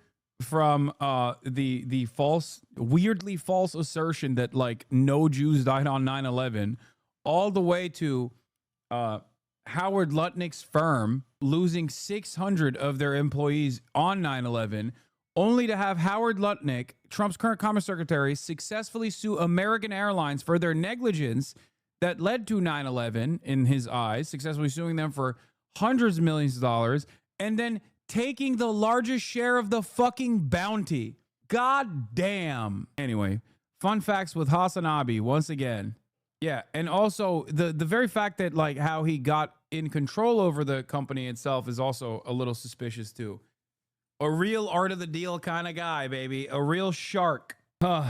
Old school, cartoonishly evil sleazeball. We want to turn now to more news. Speaking of old school, cartoonishly evil sleazeballs, here's an old school, cartoonishly incompetent geriatric man, Joseph Robinette Brandon. You might have forgotten about him. You might have thought he was dead. He is very much alive, it seems. He is back. He is back. Biden prepares for first post-presidency speech. This afternoon, President Biden set to make one of his first public appearances since leaving office. He's scheduled to deliver remarks on Social Security in Chicago. This comes as Democrats warn the Trump administration is making cuts at the agency that provides those benefits. The president has repeatedly said he won't touch Social Security benefits. So we want to bring in ABC News political director Avery Harper with all of this. And Avery, this is an interesting first event back for President Biden. Why choose this event, and what do we expect him to say? Right. Well, this is going to be at a conference that is for an advocacy group that is about strengthening and protecting Social Security. We know that for Democrats, that has been a strong part of their messaging, the concerns that they've. I really hope he says he's running. He's going to run again because his job in Israel is not done. This Trump guy, he didn't do enough Israel, and he didn't do NATO. Look alive. Watch me. I am alive. And I'll be back. Back again. Gonna protect Israel. Gonna protect Ukraine. I'll show that thug Vladimir Putin what's what. I'll do NATO. I'll do NATO 10 times over. I'll make Ryan Ruth's legacy a long-lasting one. I have it on good authority. I got 1,000 NATO-trained Afghan troops ready to go in my command. Took them over from my favorite supporter, Ryan Ruth. I guess both Trump and Biden have called the president of Ukraine a dictator for different reasons. Trump because he loves Vladimir Putin, and Biden because his brain was melting and he was like, President of Ukraine, Vladimir Putin. Raised about what the Trump administration says, or what the Trump administration could do to Social Security, especially some of those concerns that there are about DOGE cuts, things like the possibility of office closures, changes to how people have to verify themselves in order to receive their Social Security benefits. Those are concerns that folks say could impact how people receive those benefits. And so we expect to hear President Biden and former President Biden speak to that tonight. Also interested to hear what more he might say about this current administration. We know that President Trump has said a lot about former President Biden and his administration and about the what it meant for the current state of this country. So interested to see what he will have to say about this current administration. Avery, you and I talked on the air yesterday about those events we've seen from Bernie Sanders and AOC in these events. I did the NATOization of Finland. Man, I miss doing the Brandon voice, chat. Have y'all noticed? I really fucking miss doing Brandon voice. It's been so long. I'll do 9/11, Jack. I'll do 9/11 9 times over. Yeah, it's like Grandpa. He's gonna tell us how he did AUKUS, dude. I can't wait for him to talk about Five Eyes. Watch me. Events to combat what they say are, quote unquote, fighting oligarchy. They are much younger. They are fiery kinds of events. You see some images there. Does that stand in contrast to what we expect to see from Biden today? Hopefully his defense of Social Security is as passionate as his defense of the state of Israel. Nothing will be as passionate as his defense of Israel. I'm telling, dude, Trump likes Israel because Sheldon and Miriam Adelson give him money. It's that simple. Okay? If there was an equivalent to Sheldon and Miriam Adelson that had that level of motion, that level of power, and was like, you are going to dismantle the Zionist entity piece by piece, sure, he wouldn't be able to go up against all of the institutional power that Israel has and the State Department interest, but he certainly wouldn't be this aggressively in favor of Israel. Okay? Biden is a die-in-the-wool, straightforward ultra-Zionist, which is extra crazy because he's fucking Catholic, which means he, out of all the Christians, is the least likely to be Zionist. It makes no fucking sense. I will never understand the amount of support that Biden has in his heart for Israel. Not true? Dude, come on. In comparison, Catholics, an Irish Catholic in comparison to the average American evangelical, the average American evangelical outflanks fucking Jews in Israel about what Israel should be doing. Mike Huckabee is more radical in support of Israel than the average median Israeli Jewish voter in Israel. This isn't to say that the average median Jewish voter in Israel is not Hitlerian in their policies. It's just, that's how fucking insane Mike Huckabee is. In comparison to other Christian sects, like Catholics are not supposed to be this fucking diehard for Israel at all. The Pope literally called it a fucking genocide. What are we talking about? He's Irish Catholic too, on top of everything else. It makes no goddamn sense. His faith and loyalty in Israel is insane, okay? It's real. Today, and what does it say to you about the different elements in the Democratic Party right now? Well, listen, I mean, Bernie Sanders is just about the same age as President Biden, but we do see him and Congresswoman Alexandria Ocasio-Cortez bringing out progressives across the country as they make that their stops. I like that they're basically saying, like, yeah, he's just stealing Bernie's shtick. On that tour. The last stop was in Idaho, and where they brought out thousands of people to come and listen to their speech there. And it's important to note that that is a state where Trump won by more than 30 points. And so there are people who are coming out to hear these messages. I think the big question is if this could be a sustained movement. You know, a one-day event is very different than, you know, keeping people encouraged and encouraging them to come out to vote next year in midterms and beyond. So we'll have to wait and see what happens there. Avery Harper, my friend, thank you as always. Now to President Trump's tariffs. The administration taking steps to implement new tariffs on semiconductors and pharmaceuticals. Our senior political correspondent, Rachel Scott, is at the White House with the details for us. Good morning, Rachel. Michael, good morning. And the White House is laying the groundwork for the president to invoke national security to impose new tariffs on semiconductors and on pharmaceuticals. This could have a big impact on Americans across the country. Semiconductors, traditionally made outside of the United States, are used to power everything from cars to smartphones. And on pharmaceuticals, the raw ingredients used to make most medicines are also made overseas. Experts warn that could drive up the prices on over-the-counter drugs like ibuprofen. But the president is insisting that all of that needs to be made here in the United States. And some tech companies, including NVIDIA overnight, have responded to his demand for manufacturing here in the United States. But it will take time for those productions to get up and running. Meanwhile, the White House, the Trump administration, continuing these negotiations on trade with other countries. The vice president says there is a good chance that the U.S. will reach a trade agreement with the UK, but not at the negotiating table is China. Those 145% tariffs on Chinese imports are still in place, Michael. And Rachel, it's a new day and it's a new lawsuit for President Trump over the tariffs. Exactly, Michael. Now this time it is a group of small businesses that are suing the Trump administration over these tariffs, saying the president does not have the power to impose them, calling his reasoning that this is a national emergency, a quote, figment of his imagination. Now the White House is pushing back, insisting that Uh-oh. Folks, you know, it's no surprise that he did a hell of a job when I asked him to be commissioner of the Social Security. And the reason I did that is not an ordinary transition for a government. Bro, he looks so down. I mean this from the bottom of my heart. I knew he needed someone with some guts, some toughness, who'd fight for every single penny that it needed, that would try to restore the integrity of the system. And to everyone here today, I want to thank you, all of you, very much for this award. It means a great deal to me coming from you. And I mean that sincerely. It means a great deal. You're in the front lines every single day.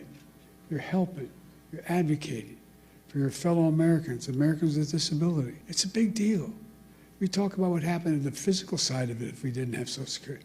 Think of what the psychic calm gives so many people who just don't know where to go, don't know how to traverse what needs to be done, or alone. Last fall on the White House lawn, we celebrated the anniversary of the Americans with Disabilities Act. As a United States Senator 400 years ago, I was looking back on it. God almighty, I've been doing this 50 years. It's hell turning 40 years old, anyway.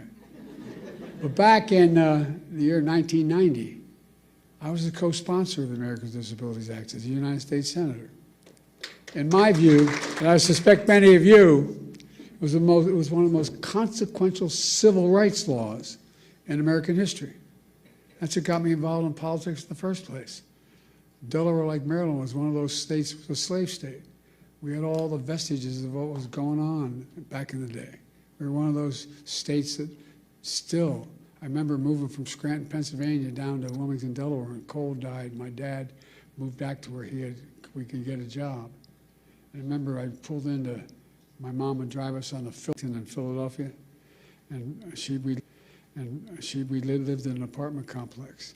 And she'd drive us it was only about half a mile to Holy Rosary School in Claremont. But it was so dangerous, she wouldn't let us walk up because of access road. I remember pulling into the parking lot. Dude, and this is crazy.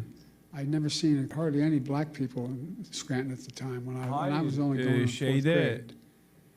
And I remember seeing the kids going by at the time called colored kids on a bus going by. They never turned right to go to Claremont High School. I wondered why. I asked my mom, why? So in Delaware, they're not allowed to go to school, in public school, with white kids, honey. That sparked my sense of outrage as a kid, just like it does. I mean, and these young kids right here can tell you things affect them when they learn about something that's really just unfair and unjust. You know, my dad was an honorable man. And my dad used to have an expression. He said, Joey, your job's about a lot more. How is he not dead yet? I don't understand. I really thought he would have been dead by now. It's about being able to look your kid in the eye and say, honey, it's going to be okay, and mean it. Well, that's what you're all about. That's what the legislation is about. It's about dignity. Simple dignity. Everyone deserves to be treated with dignity, regardless of their standing, regardless of their economic situation, regardless of who they are. Making sure that more than 60 million Americans who are living with disabilities are treated with dignity is who we are as Americans. That's what it's about. I mean it. Dignity at work, at school, in their communities, in every corner of American life. Laws like the ADA need advocates like you. You're the ones that keep it going, God love you. You fight like hell every single day to make sure the law is respected and your clients' rights are protected. So from the bottom of my heart, I mean this. I give you my word as a Biden. From the bottom of my heart, I say thank you. Thank you for what you're doing. Thank you for your commitment to the dignity of all Americans, because that's what ultimately this is about. Folks, today I want to talk to you about an issue that's front and center right now for millions of Americans. Social Security. You know, some of you may know the Democrats have declared today the Save Social Security National Action Day. National Day of Action, I should say. We know just how much Social Security matters to people's lives. Everyone in this room fights for people with disabilities who rely on Social Security to survive. To survive. Not just the physical side, it's the mental side. It's the mental side. You make sure folks get the benefits they earn after a lifetime of hard work. The work they do is more than just a profession. what you do. It's a calling. It's not just a profession. And Social Security is more than a government program. It's a sacred promise. We made it a sacred promise. 73 million Americans receive Social Security. From their first paycheck for their entire life, they pay into Social Security. And in return, they count on Social Security to be for them when they're going to need it. Folks, must never, ever betray that trust or turn our backs on that obligation. That's why during my presidency, we protected Social Security and made it stronger. His audio dial is busted. He just keeps yelling randomly or whispering, so it's impossible to fucking regulate the audio. Lowest staffing, she referenced it. Lowest staffing levels in 50 years. And demand is going through the roof because of my generation and the baby boom generation reaching the retirement age. So the demands on Social Security increased significantly. Our administration secured nearly $2 billion to reduce the backlogs and improve customer service. We slashed wait times for folks in need who are calling the 1-800 number. We got it down to under 13 minutes. It used to be 3 times that long when we took office. We made it easier for people to get help with their claims online. We reduced how long it takes to review a case. We fixed the appeal system to make it uniform in all 50 states, which made a difference. And we strengthened the anti-fraud measures to protect people's identities and to make sure benefits are going to people who actually they belong to. By the way, those 300-year-old folk getting that Social Security, I want to meet them because I like to figure out how they live that. Hell of a thing, man. I'm looking for longevity because it's hell when you turn 40 years old. But as a result, by the time we left office, we had improved every single line of customer service, from applying for disability to filing an appeal to reporting fraud. It all became more efficient and more effective. And I'll bet it made your jobs easier, too, in the process. Now, these achievements may not sound so glamorous to most people, but you know, they're absolutely essential. In my view, one of the most important jobs of any elected official is to make sure the government works for the people, works for all people. It's understandable. They can understand what it is. And then we keep our promises to the people, to all the people. That's exactly what we did, thanks to all of you. I also signed into law the Social Security Fairness Act. What's the point of the speech? Literally nothing.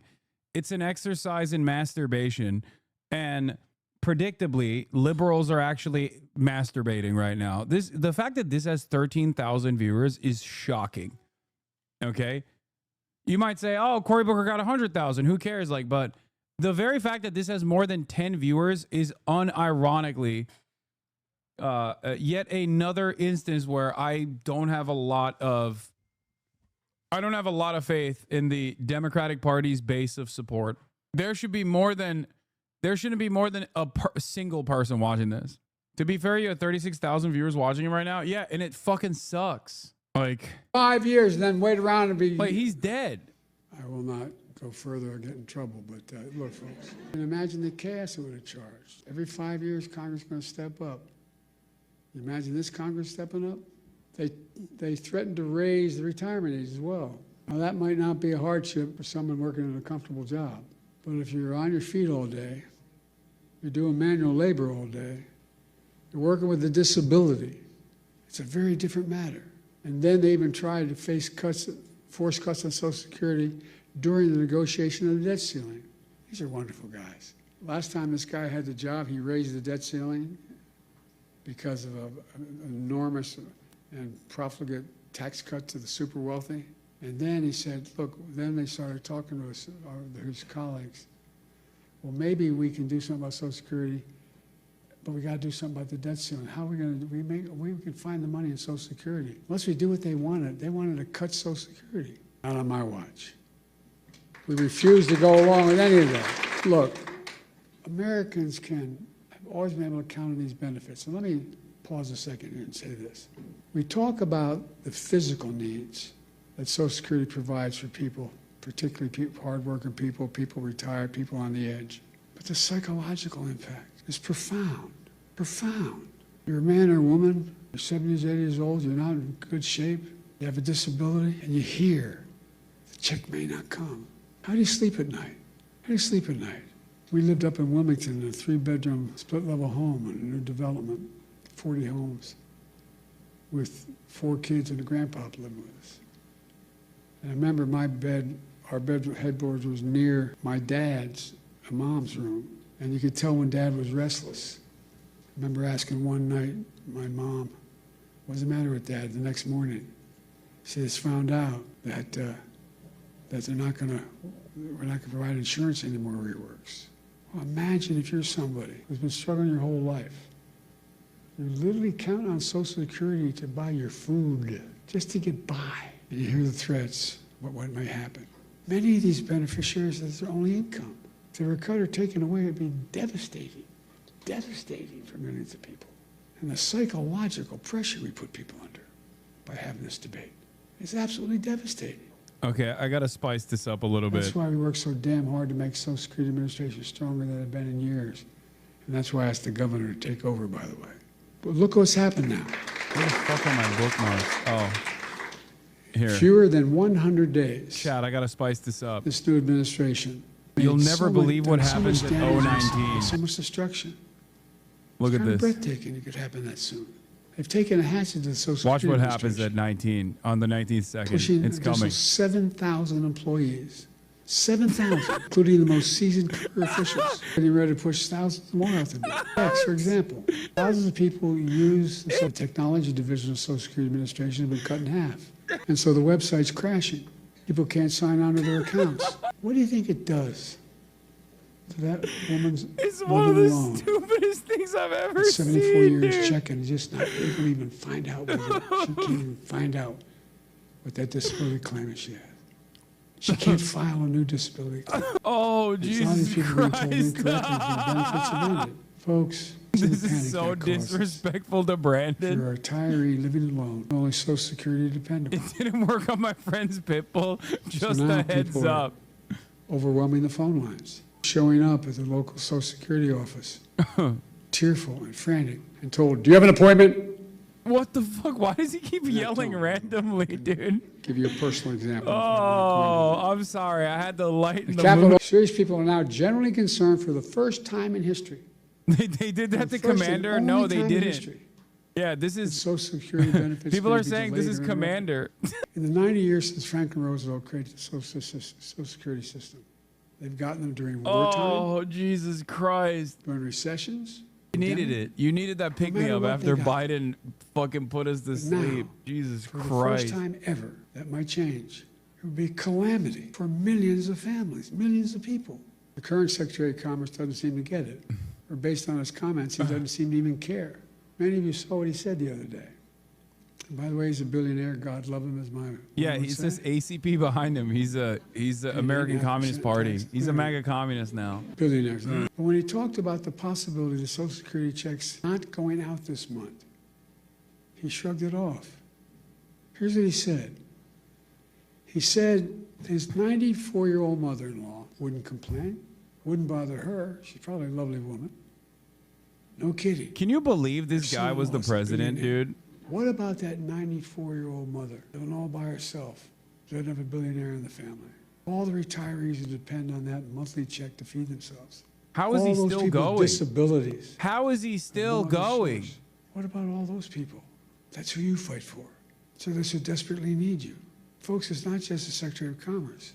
We heard how others, empowered and emboldened by this administration, talk about Social Security. One of them called it a Ponzi scheme. A Ponzi scheme? What the hell are they talking about? People earn these benefits. They paid into that benefit. They rely on that benefit. And no one should take it away. You know, Franklin Roosevelt had a different view. He was president coming out of the Great Depression. He and all his colleagues saw great suffering, so much poverty.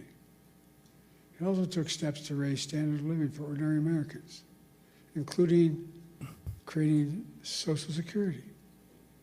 He himself was from a very wealthy family. Never forget that this man's unimaginable selfishness and also insane loyalty to the state of Israel caused both a genocide to continue and subsequently his love and loyalty for Israel's endless appetite for baby murder caused Donald Trump to become the president.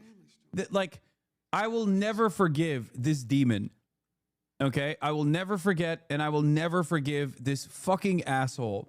This piece of shit is directly responsible for Donald Trump and the mandate that he seemingly got, okay, to erode the due process, to shred the First Amendment, to fucking engage in deportations for people who have hurt the feelings of Israel.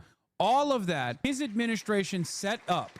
This fucking asshole, I hope every single day that he is alive is more painful than the one prior. Now. If there was any sort of karmic justice, if there was any God, if there's any karmic justice, if there any sort of thing like that, if there was any sort of divine justice, this asshole would be feeling the pain. But of course, because he's fucking demented, he doesn't even get to understand what happened to his legacy. He probably in his mind still thinks he's fucking president. My friend Governor O'Malley knows what they're really up to. He says, and I love his quote, they want to wreck it so they can rob it. They want to wreck it so they can rob it. Why do they want to rob it? In order to deliver huge tax cuts to billionaires and big corporations and keep it going. They want to make permanent the 2017 tax cuts, which overwhelmingly benefited the wealthiest Americans and the biggest corporations. That's going to cost $5 trillion. Where are they going to get $5 trillion to pay for it? Other than continue to run the deficit up. Well, where they always do, by running up the national debt, number one, and then by taking the money from someplace else. What are the two big pots of money out there in raw numbers? Social Security and Medicaid. Well, from other programs people rely on and have paid into. Republicans, or these guys, are willing to hurt the middle class and the working class in order to deliver significant greater wealth to the already very wealthy. Who in the hell do they think they are? I really think just basic decency. Who do they think they are? I think anybody should go out. They can make $1 billion a year. They can, fine. Pay your fair share. You know what the average, we have 1,000 billionaires in America. You know the average federal tax they pay? I'm going to talk about 4chan after this. 8.2%. Anybody want to trade that number? Is he missing a tooth? I don't know. It looks like it. I saw that too on the left side of his mouth, right? Anyway, I grew up in Scranton, Pennsylvania as a kid. All right, I'm done. Fuck this asshole. All right. I will never forgive and I will never forget. Also, speaking of fucking assholes, here's Barack Obama. Harvard has set an example for other higher institutions, rejecting an all-lawful and ham-handed attempt to stifle academic freedom while taking concrete steps to make sure all the students at Harvard can benefit from an environment of intellectual inquiry, rigorous debate, and mutual respect. Let's hope other institutions follow suit. Great. 300,000 likes. Fantastic. Awesome. Where the fuck have you been, dude? They're blackbagging people.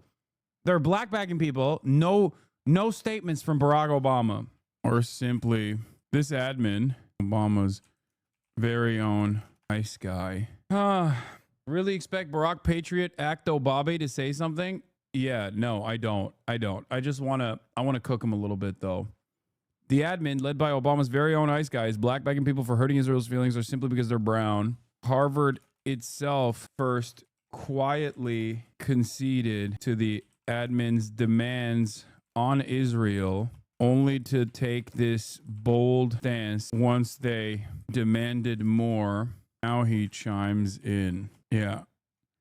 The admin, led by Barack Obama's very own ice guy, is blackbacking people for hurting Israel's feelings or simply because they're brown. Harvard itself first quietly conceded to the admin's demands on Israel, only to take this bold stance once they demanded more. But of course, now he chimes in.